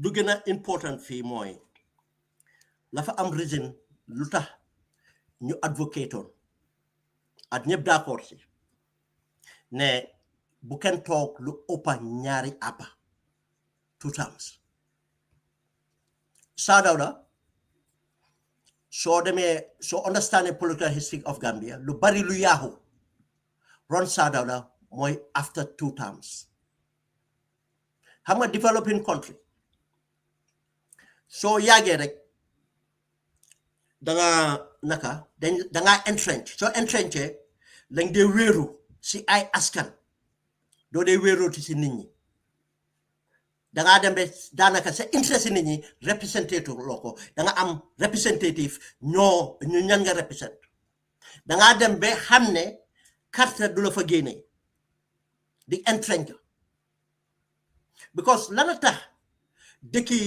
dëkk yoo xam ne ñu ngi evolve in democracy ñu ko dee def mooy di level of awareness waxuma jànga am na ñu jàng tax amuñ awareness melut noonu soo gisee America ñu am 2 terms because ba tey ñoom tam seen level of awareness nekku fa United Kingdom then evolve to their politics to the extent of musu ñoo need time limit xam nga lu tax anytime mun nañoo génne prime minister. Yes, in the UK, in yes. one term, mun nañoo am 5 prime ministers. Yes. Even in Norway, also, we don't have term limits. Di nga gis ne because of parliament and then jege people and people ñooy determine kuy nekk prime minister direct. But in a presidential setting, institutions do independent totally. The president be more they appoint president more definitely then l'union wax incumbent power le fa ñoo nekk reality su ko bëggee abuse daf ko abuse or dañ ko abuse ranam sax du si mun dara te su nekkee ne 2 term am na lu mu dee def mooy dafa def possibilities of change gën a possible bu te su change su transfer power day am daf am na ñaari affaire lu mu dee def dina tax ñu amutoon power am power ñu test leen ñoom tam ñu mun a impact mun a influence after 2 term beneen mbootaay dina am possibility ma jox example of Ghana tey soo gisee Ghana tey ñu ngi advance lu bari mooy depuis bu ñu jógee multi party démocratie ñu ngi gis ne mu ngi move to one to another every ku si am 1 term or 2 term so bàyyi xel beneen parti di jël now people are more kind of responsive. I'm hoping that they can bring about change to the ballot box, elect their candidate, but again they can be patient to put her time be there pour ñu gën a am chance yaa ngi gis loolu bon loolu mu ngi indi stability as well léegi nag suñ gisee koo xam ne ñetti at lañ waxante woon na moom and let me say this regardless of who intervene more among choice be to make just the situation that is developing in Senegal the president am not choice be to make 3 years mu ne lu mu bugg a def te kenn santu ko ko luñ ko santoon yëpp mun na koo ci 3 years bi ñu continue waaye mu am one time mu taxaw waat wax ne man 2 time kenn du fi defaat li mu génn si one time 2 time bi léegi mu ne faa dem 3 time waaye fan yi maa ko doon wax Gambie si dégg nga mu ne man sax suñu ma fi ne naa am 4 time naa am 5 time mu ngee door di jaay di idea ne dafa bëgg a toog indéfinite te gis nga président bu toog 2 time doyu la bon yow nekkuloo ni nit ñi nga fa nekkal sa boppa ak kabudu nga fa nekkal léegi nit ñi si boppam ñoom ñoo wax buñ demee si constitutional review bi nit ñi ñoo wax luñ gën a wax d'accord mooy ne tuuta luñ gën a d'accord Gambia mooy tuuta bon loolu bon woon na ñu ne kii crime suñ commit at ñum def seen boor ñoo ragal ne su demee dañooy ñàkk seen taranga suñ su demee moom si boppam dina mujjee dem kaso di jubadi lu mu def nekkalu fi Gambien si boppam la fi nekkal now situation boobu ne nekkul ne nit ñi la fa toogal waaye léegi dafa bugg a teg boppam continuer faa teg boppam ndig lu ñoo wax incumbent power moo ko amee léegi mu ngay jël loolu resources yëpp pour jaxase ñu mu ngay jël loolu la taxaw bon liggéeyut réew mi naaw loolu nag des na si Gambien bi moo ko mën a wécc du ma ne political parties si because political parties si Gambien lañ te ay Gambien ñoo leen a war a support su nekkee ne déggu nañ amul amount of money bu mun a stop amount of resources bu mun a stop Gambia and bring about change te gis nga one thing lu ma regretut ne xeex nañ Yaya Jammeh génn fi duñ ko mus a regret because dañ indi change boo xam ne dafa garanti suñ life te baro suñ ko bàyyi su nekkut ne ñun luñ jànga si nguur Yaya Jammeh taxaw bañ ko baro ni ko mu teg ñu ko but ñun tam su nekkee ne liggéey nañ loolu am nañ ko démocratie bi su mutut sax ñun ñoo liggéey environment bi ba nga xam ne dinañ am right pour def ko bon nañ ko use fruitfully buñ nangu nguur gi change any other way apart from to democratize this thing because nguur bi su génnee from democracy duga si soldat yi wala uprising or any other way dinañ gën a dellu gannaaw because dañ am pour fixaat loolu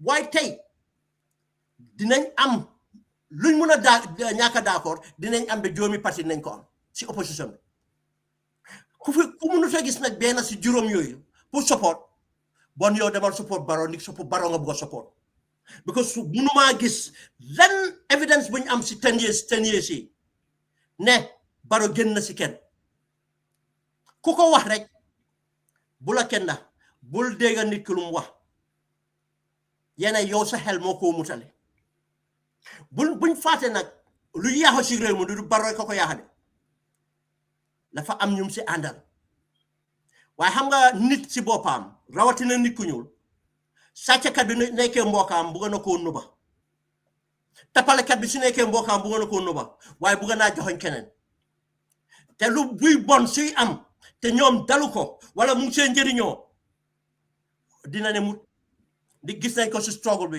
buñ demee ba jaayaa du di ko seen kër yi si lañ jox ne bon njëkkate yaaya baaxul si ñoom waaye xamoon ne bu nuñ koo gis ndig jaayaa këri jàmbur yi la doon dugal egga nañ foofu nag Gambien bu ne tey Barrow dugul suma kër bariwut ndig coono bu fa nekk ndig soone suma kër rek xëy na sa jabar ak say doom waaye ñoom ñuy sàcc di tapale sax seen njaboot yi seen extended family ñu ngeen toro am na presidential advisor boo xam ne mu ngi daw dem India lu tax mu daw dem India su hospitalu Gambia baaxoon na daw dem India si xaalisi askan bi lañ koo faje kooku su ñëwee na leen nguur gi baax na kooku boppam lay waxal ñu ngi xam ne seen doom yi school yu ñu doon dugal benn seen doom nekkul si public school seen jabar yi duñ dem si suñ hospital seen doom yi duñ dem seen hospital seen doom yi bala ñoo wàcce school so ñu génnee leen te xam nga buñ doon wax ne waa doomi jawara yi wala doomi naka PPP dañ doon ñëw Europe dañoo def li mala ne su ñewon Europe tam dekuñ won seen këri bayi ñi dañoo jënd ba jënd kër Europe jënd kër Canada jënd kër fenen seen doom yi di fa lifin seen doom yi mënu jàng sax nañ fayal pour dem jàngi te loolu yëpp suñu alal la jóge ñëpp gis nañ budget bu nekk su génnee duñ dee consider nit ñi waaw su loolu yëpp nekkee problème bun ñun lan moo ñu war a xaajale mun nañoo am different bugga si opposition bi ba demal support loolu te support opposition bi tam amut si ne man de benn soirée la support demal nga waxtaan askan bi na njëkkee sa njaboot na njëkkee sa kër na njëkkee sa dëkkandoo na njëkkee loolu mooy indi wecci bi bu boobaa benn amount of propaganda du mun a wecci anything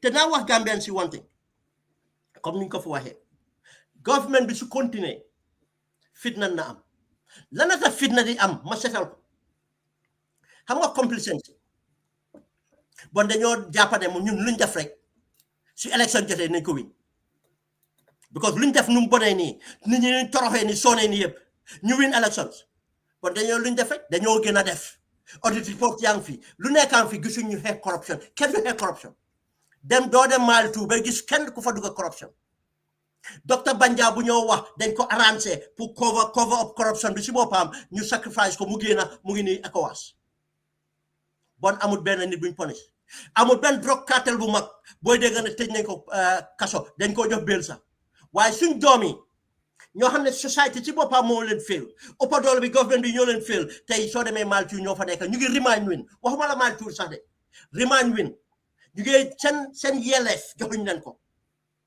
xale yi kuñ si jàppee benn kilo jàmba di nga fa nekk 1 year 2 years te attemuñ la te luñ wax si loi mooy ne presumption of innocence now su nit ki toogee ñaari at yow présume loo innocent borom di produce loo su code bi moo mën a déterminer ndax guilty na loi mun ngaa jàppee nit ñaari kilo waaye taxul mu guilty circumstance ak leneen yëpp mu ngi si donc dafa war dañ ko test si code bi loolu lañ wax suñ démocratie bon ñu fa am ñaari at ñetti at ñeneenti at te for 8 years mënuñoo génnee li lana tax because of seen doom yi suñ comité crime duñ fa dem ñoom ñu ngi comité crime duñ fa dem seen mbokk yi si comité crime duñ fa dem am na benn boy Paul bu popular koo xam ne mu ngi rey jigéen bu mu nekkaloon mu ngi nii di dox dëkk bi di génn di wax li fi nam dara téew ko niglan mu ngi support NPP now lii yëpp mooy lii mooy dëgg bi kenn sosu fi dara now nag soo demee nag su nekkee ne def nañ suñ liggéey suñ njaboot yi suñ askan bee yëpp muy base muy fu mu munti nekk maa la ne kenn du dégg waxi xeet bi yëpp du dara gannaaw xaaja lañ kenn du góob ne opposition bi dañ bugg a ekkati fitna naka la nit buggee jël government ekkati fitna arrangé wu ko ñoom ñoo bugg a ekkati fitna si kaw nit ñi mooy ekkati fitna bi mooy ñoo bugg a def loo xam ne dañoo not nit ñi bugg a nit ñi toog banka seen loxo naa la wax dara Gambian bi bu ko kenn underestimate we are not generous to ourselves suñ boppa nekkul ne bëgguñ suñ boppa waaye am na lu nekk si Gambian bi sax duy nangoo jël loo xam ne lu mun la lu xam la 22 years of dictatorship dëkk yuñ dugga yëpp dëkk coodi fii kenn si ñoom génnul si dictatorship dañ mujjee si civil war but Gambia génn na 22 years dictatorship without go to civil war te bu kenn jël crédit bi jox ko ECOWAS because suñ indi wutoon suñ issue te di level buñ ko indi ECOWAS duñ doon ñëw ana réew yi yëpp ñu ngi nii di dugal kasa da nga fay dégg ECOWAS but am na lu Gambien si def ba mun a tax ba ekkati ECOWAS mun a jóg 22 years ECOWAS intervene te xam nañ ne lu nekk Gambia dictatorship la xam nañ lu nekk de Gambia du démocratie xam nañ ne human rights abuses mu ngi am even crimes against humanity mu ngi am Gambia even seen doomi réew yi Ghana yooyu ñu ngi leen a rey ñuy nangu compensation of $500,000 bon Gambien si ñoo ko liggéey demal yeneen réew yi muy Zimbabwe muy Cameroon ak feneen dictatorship mu ngi fa dañoo toog Gambian si dictatorship depuis day one ba 22 years bi jeex dañ ko xeex am na ñu ko xeex am na ñu ko jàppale wax am na ñu ko xeex bon su nekkee ne nag liggéey nañ ba nekk si luñ nekk tey la gën a yomba pour indi wecci bon buñ nangu fitna nekk luy wecci suñ nguur waaye na nekk loo xam ne suñ coobare la loo xam ne fa progressive démocratie lañ jël wecci suñ nguur mun nañ ko bu ñu kenn gëm loo ne mënut a am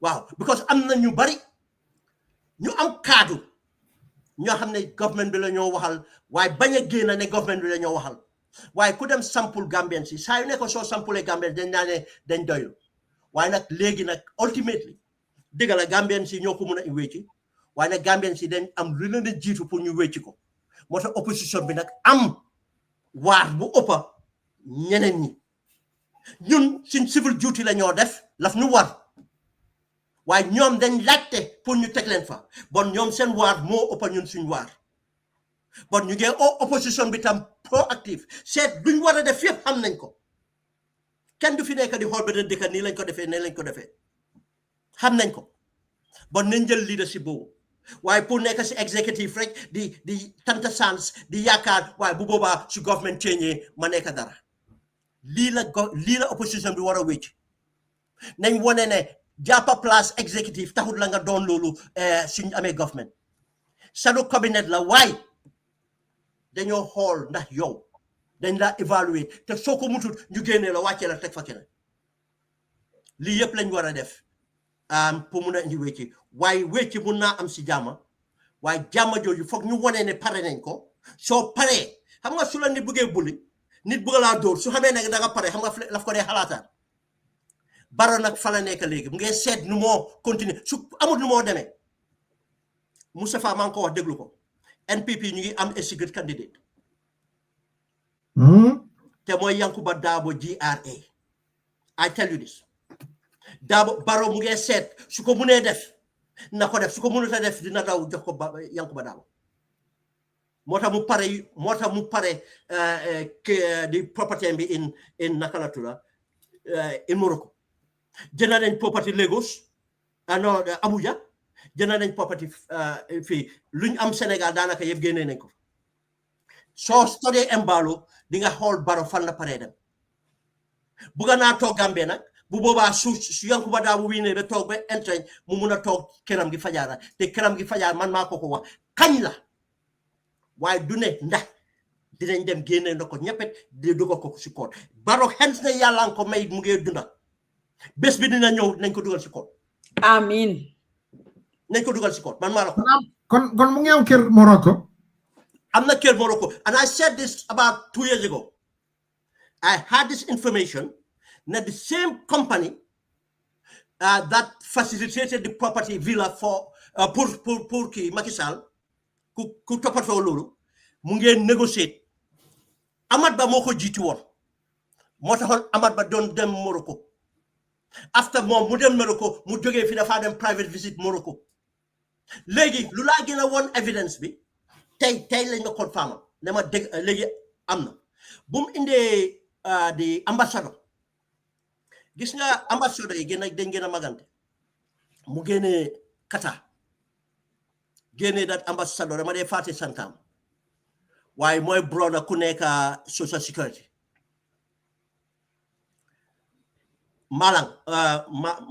Malang something génne ko Qatar yóbbu ko Morocco kooku family friend am la ñoom ñoo magandoo bate jabari kooku la jël def ko maritime agency mooy rondi maritime agency léegi ñu ngi dugal xaalis bu bari di jël Gambian flag of convenience di ko jox dooji company si léegi mu ngi dem saa yu nekk mu ngi ut reasons Fatoumata Ba Barrow saa yu nekk mu ngi Morocco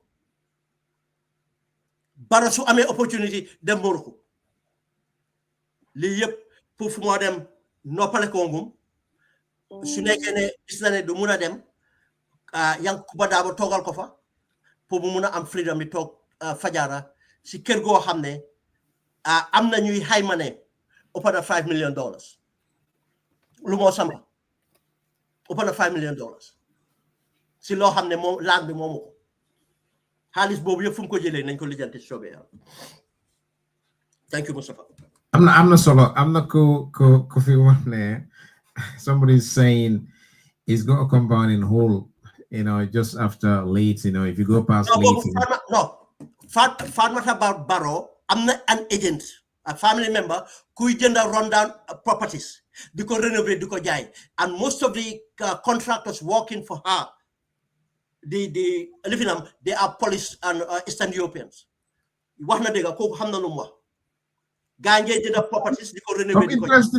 Some interesting comments, I'm going to Holden. Tomorrow I'm in Holden. Before Suleiman, this Eastern European thing, I just wanted to reflect because I remember the Sumadan New Gambia after 2019, village trend bobo. Sometimes the flight land in Guinea-Bissau, they've done face step at police. Well, they started the and all these things. And I was wondering, why are these Eastern Europeans in Guinea-Bissau? Wow. Because studied in Eastern Europe, I mean, those people, so it was Sister Day. Gambia, Africa so wahe drug deals, drug cartel, do they understand? Drug cartel funga build infrastructure to launder the money. I'm not Gambian contractors. You have the contract, government contract for cheaper. Do you know how they pay for it? Because that contract is a front in order to launder money. Their companies are run as to launder money. This guy that those Eastern European flight tip, the front is the tourism, but it's a way to launder money. And in fact, taxes them to traffic this thing. In the Jawara days, let me tell you this. There was a flight called Gambia Air Settle. Yeah, I remember that. Yes, big time.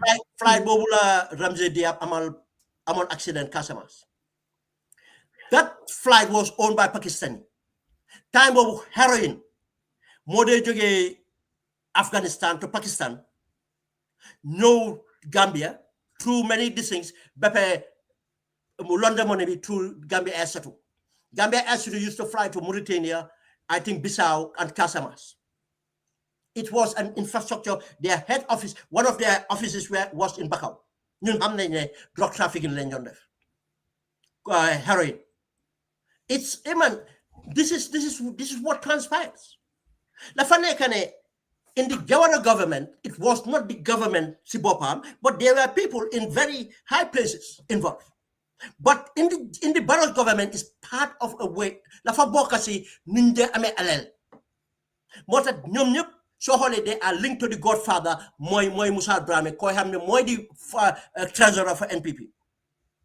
Alel bu ñoo saxé ci nguur gi, alel bu drug trafficking, alel tapalé yépp su ñëwé mu ñu ngay jox sen wala to lifin. Petroleum deals, every crime bodega. And to say Ahmad Ba would be part of Torohale Gambia, Domi Gambia, and if you get Domi Gambia, it's sad. Yeah. Can be part of Torohale Gambia, part of Gambia, the destroyer.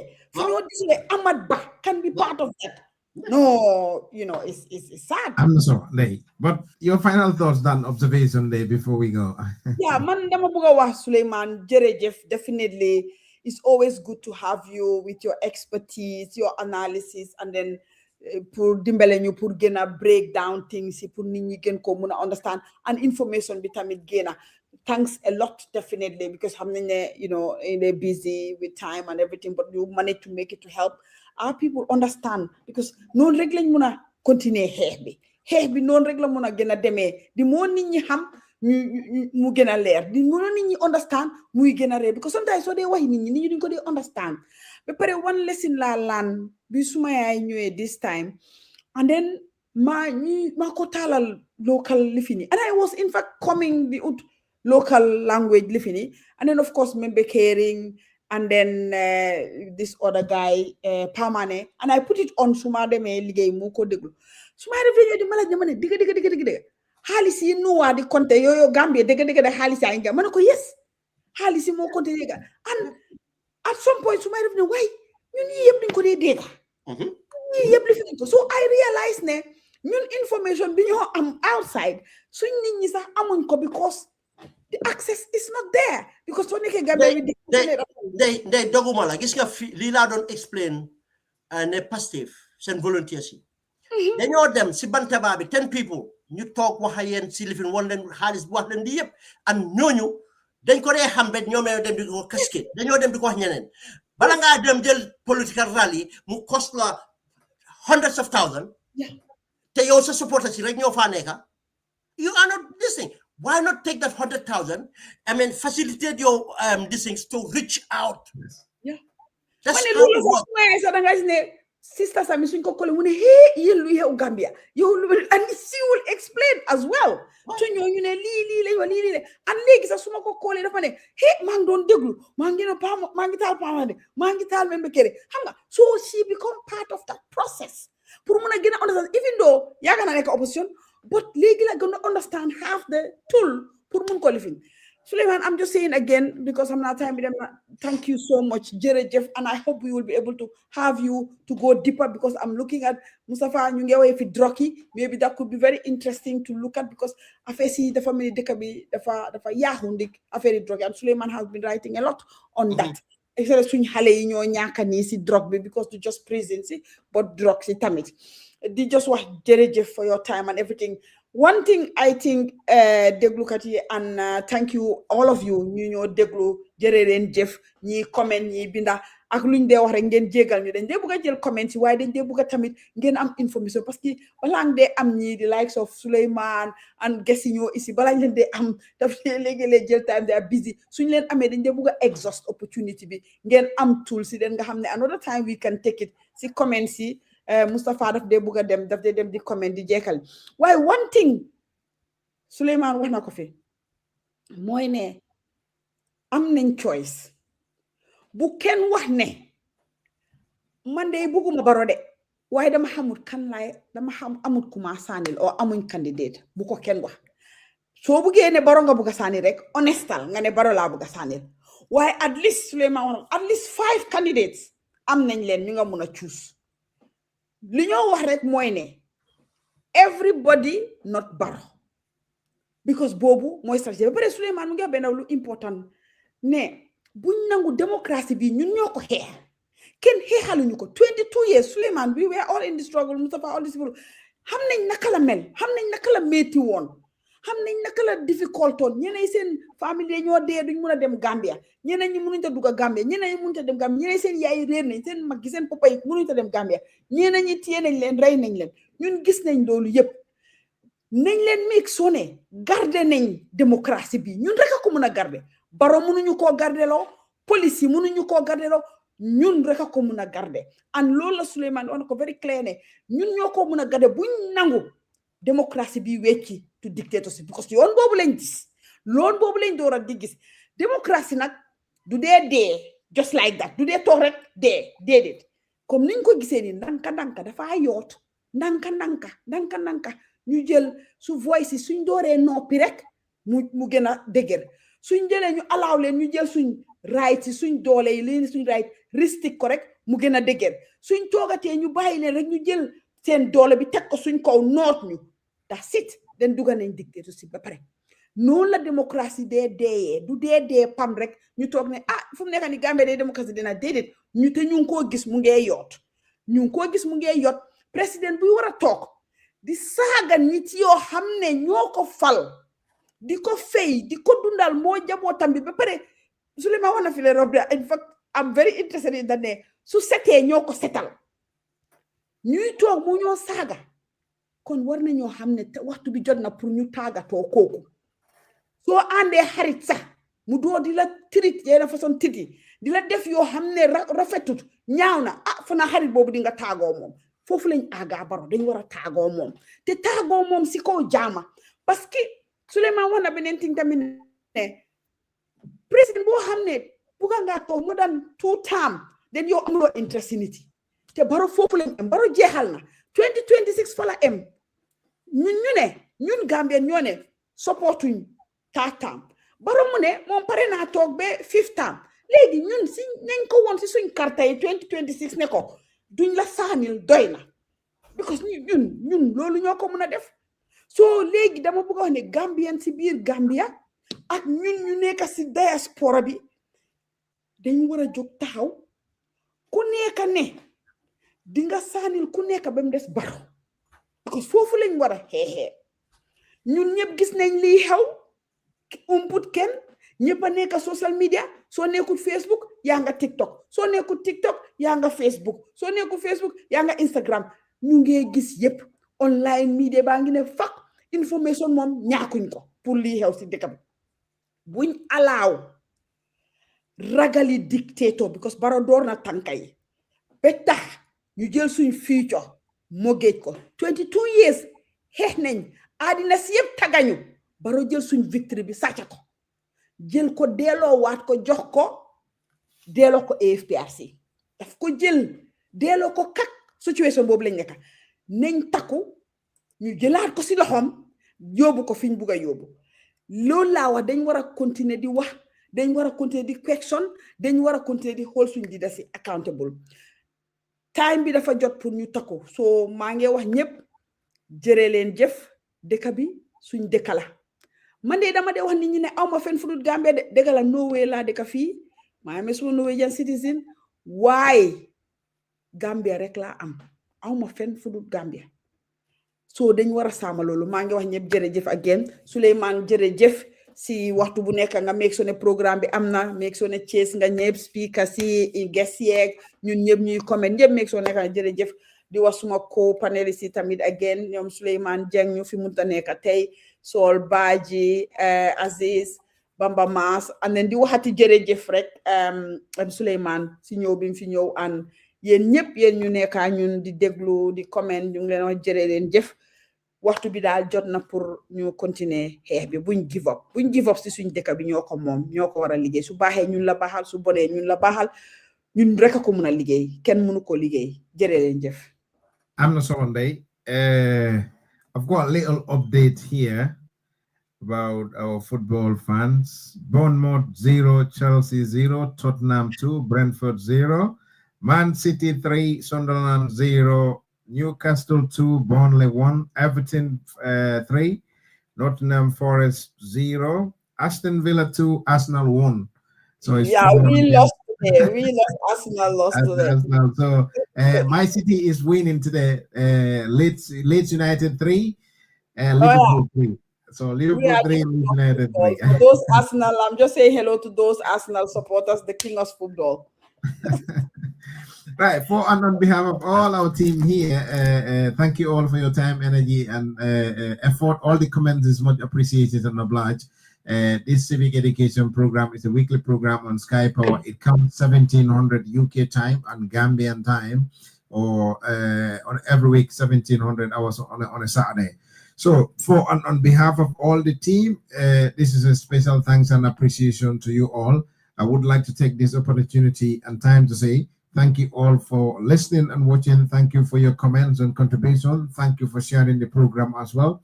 Till we come your way, same place, same time, Sky Power Radio and TV services. Mustafa Jame behind the scene. Greetings.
Thank you.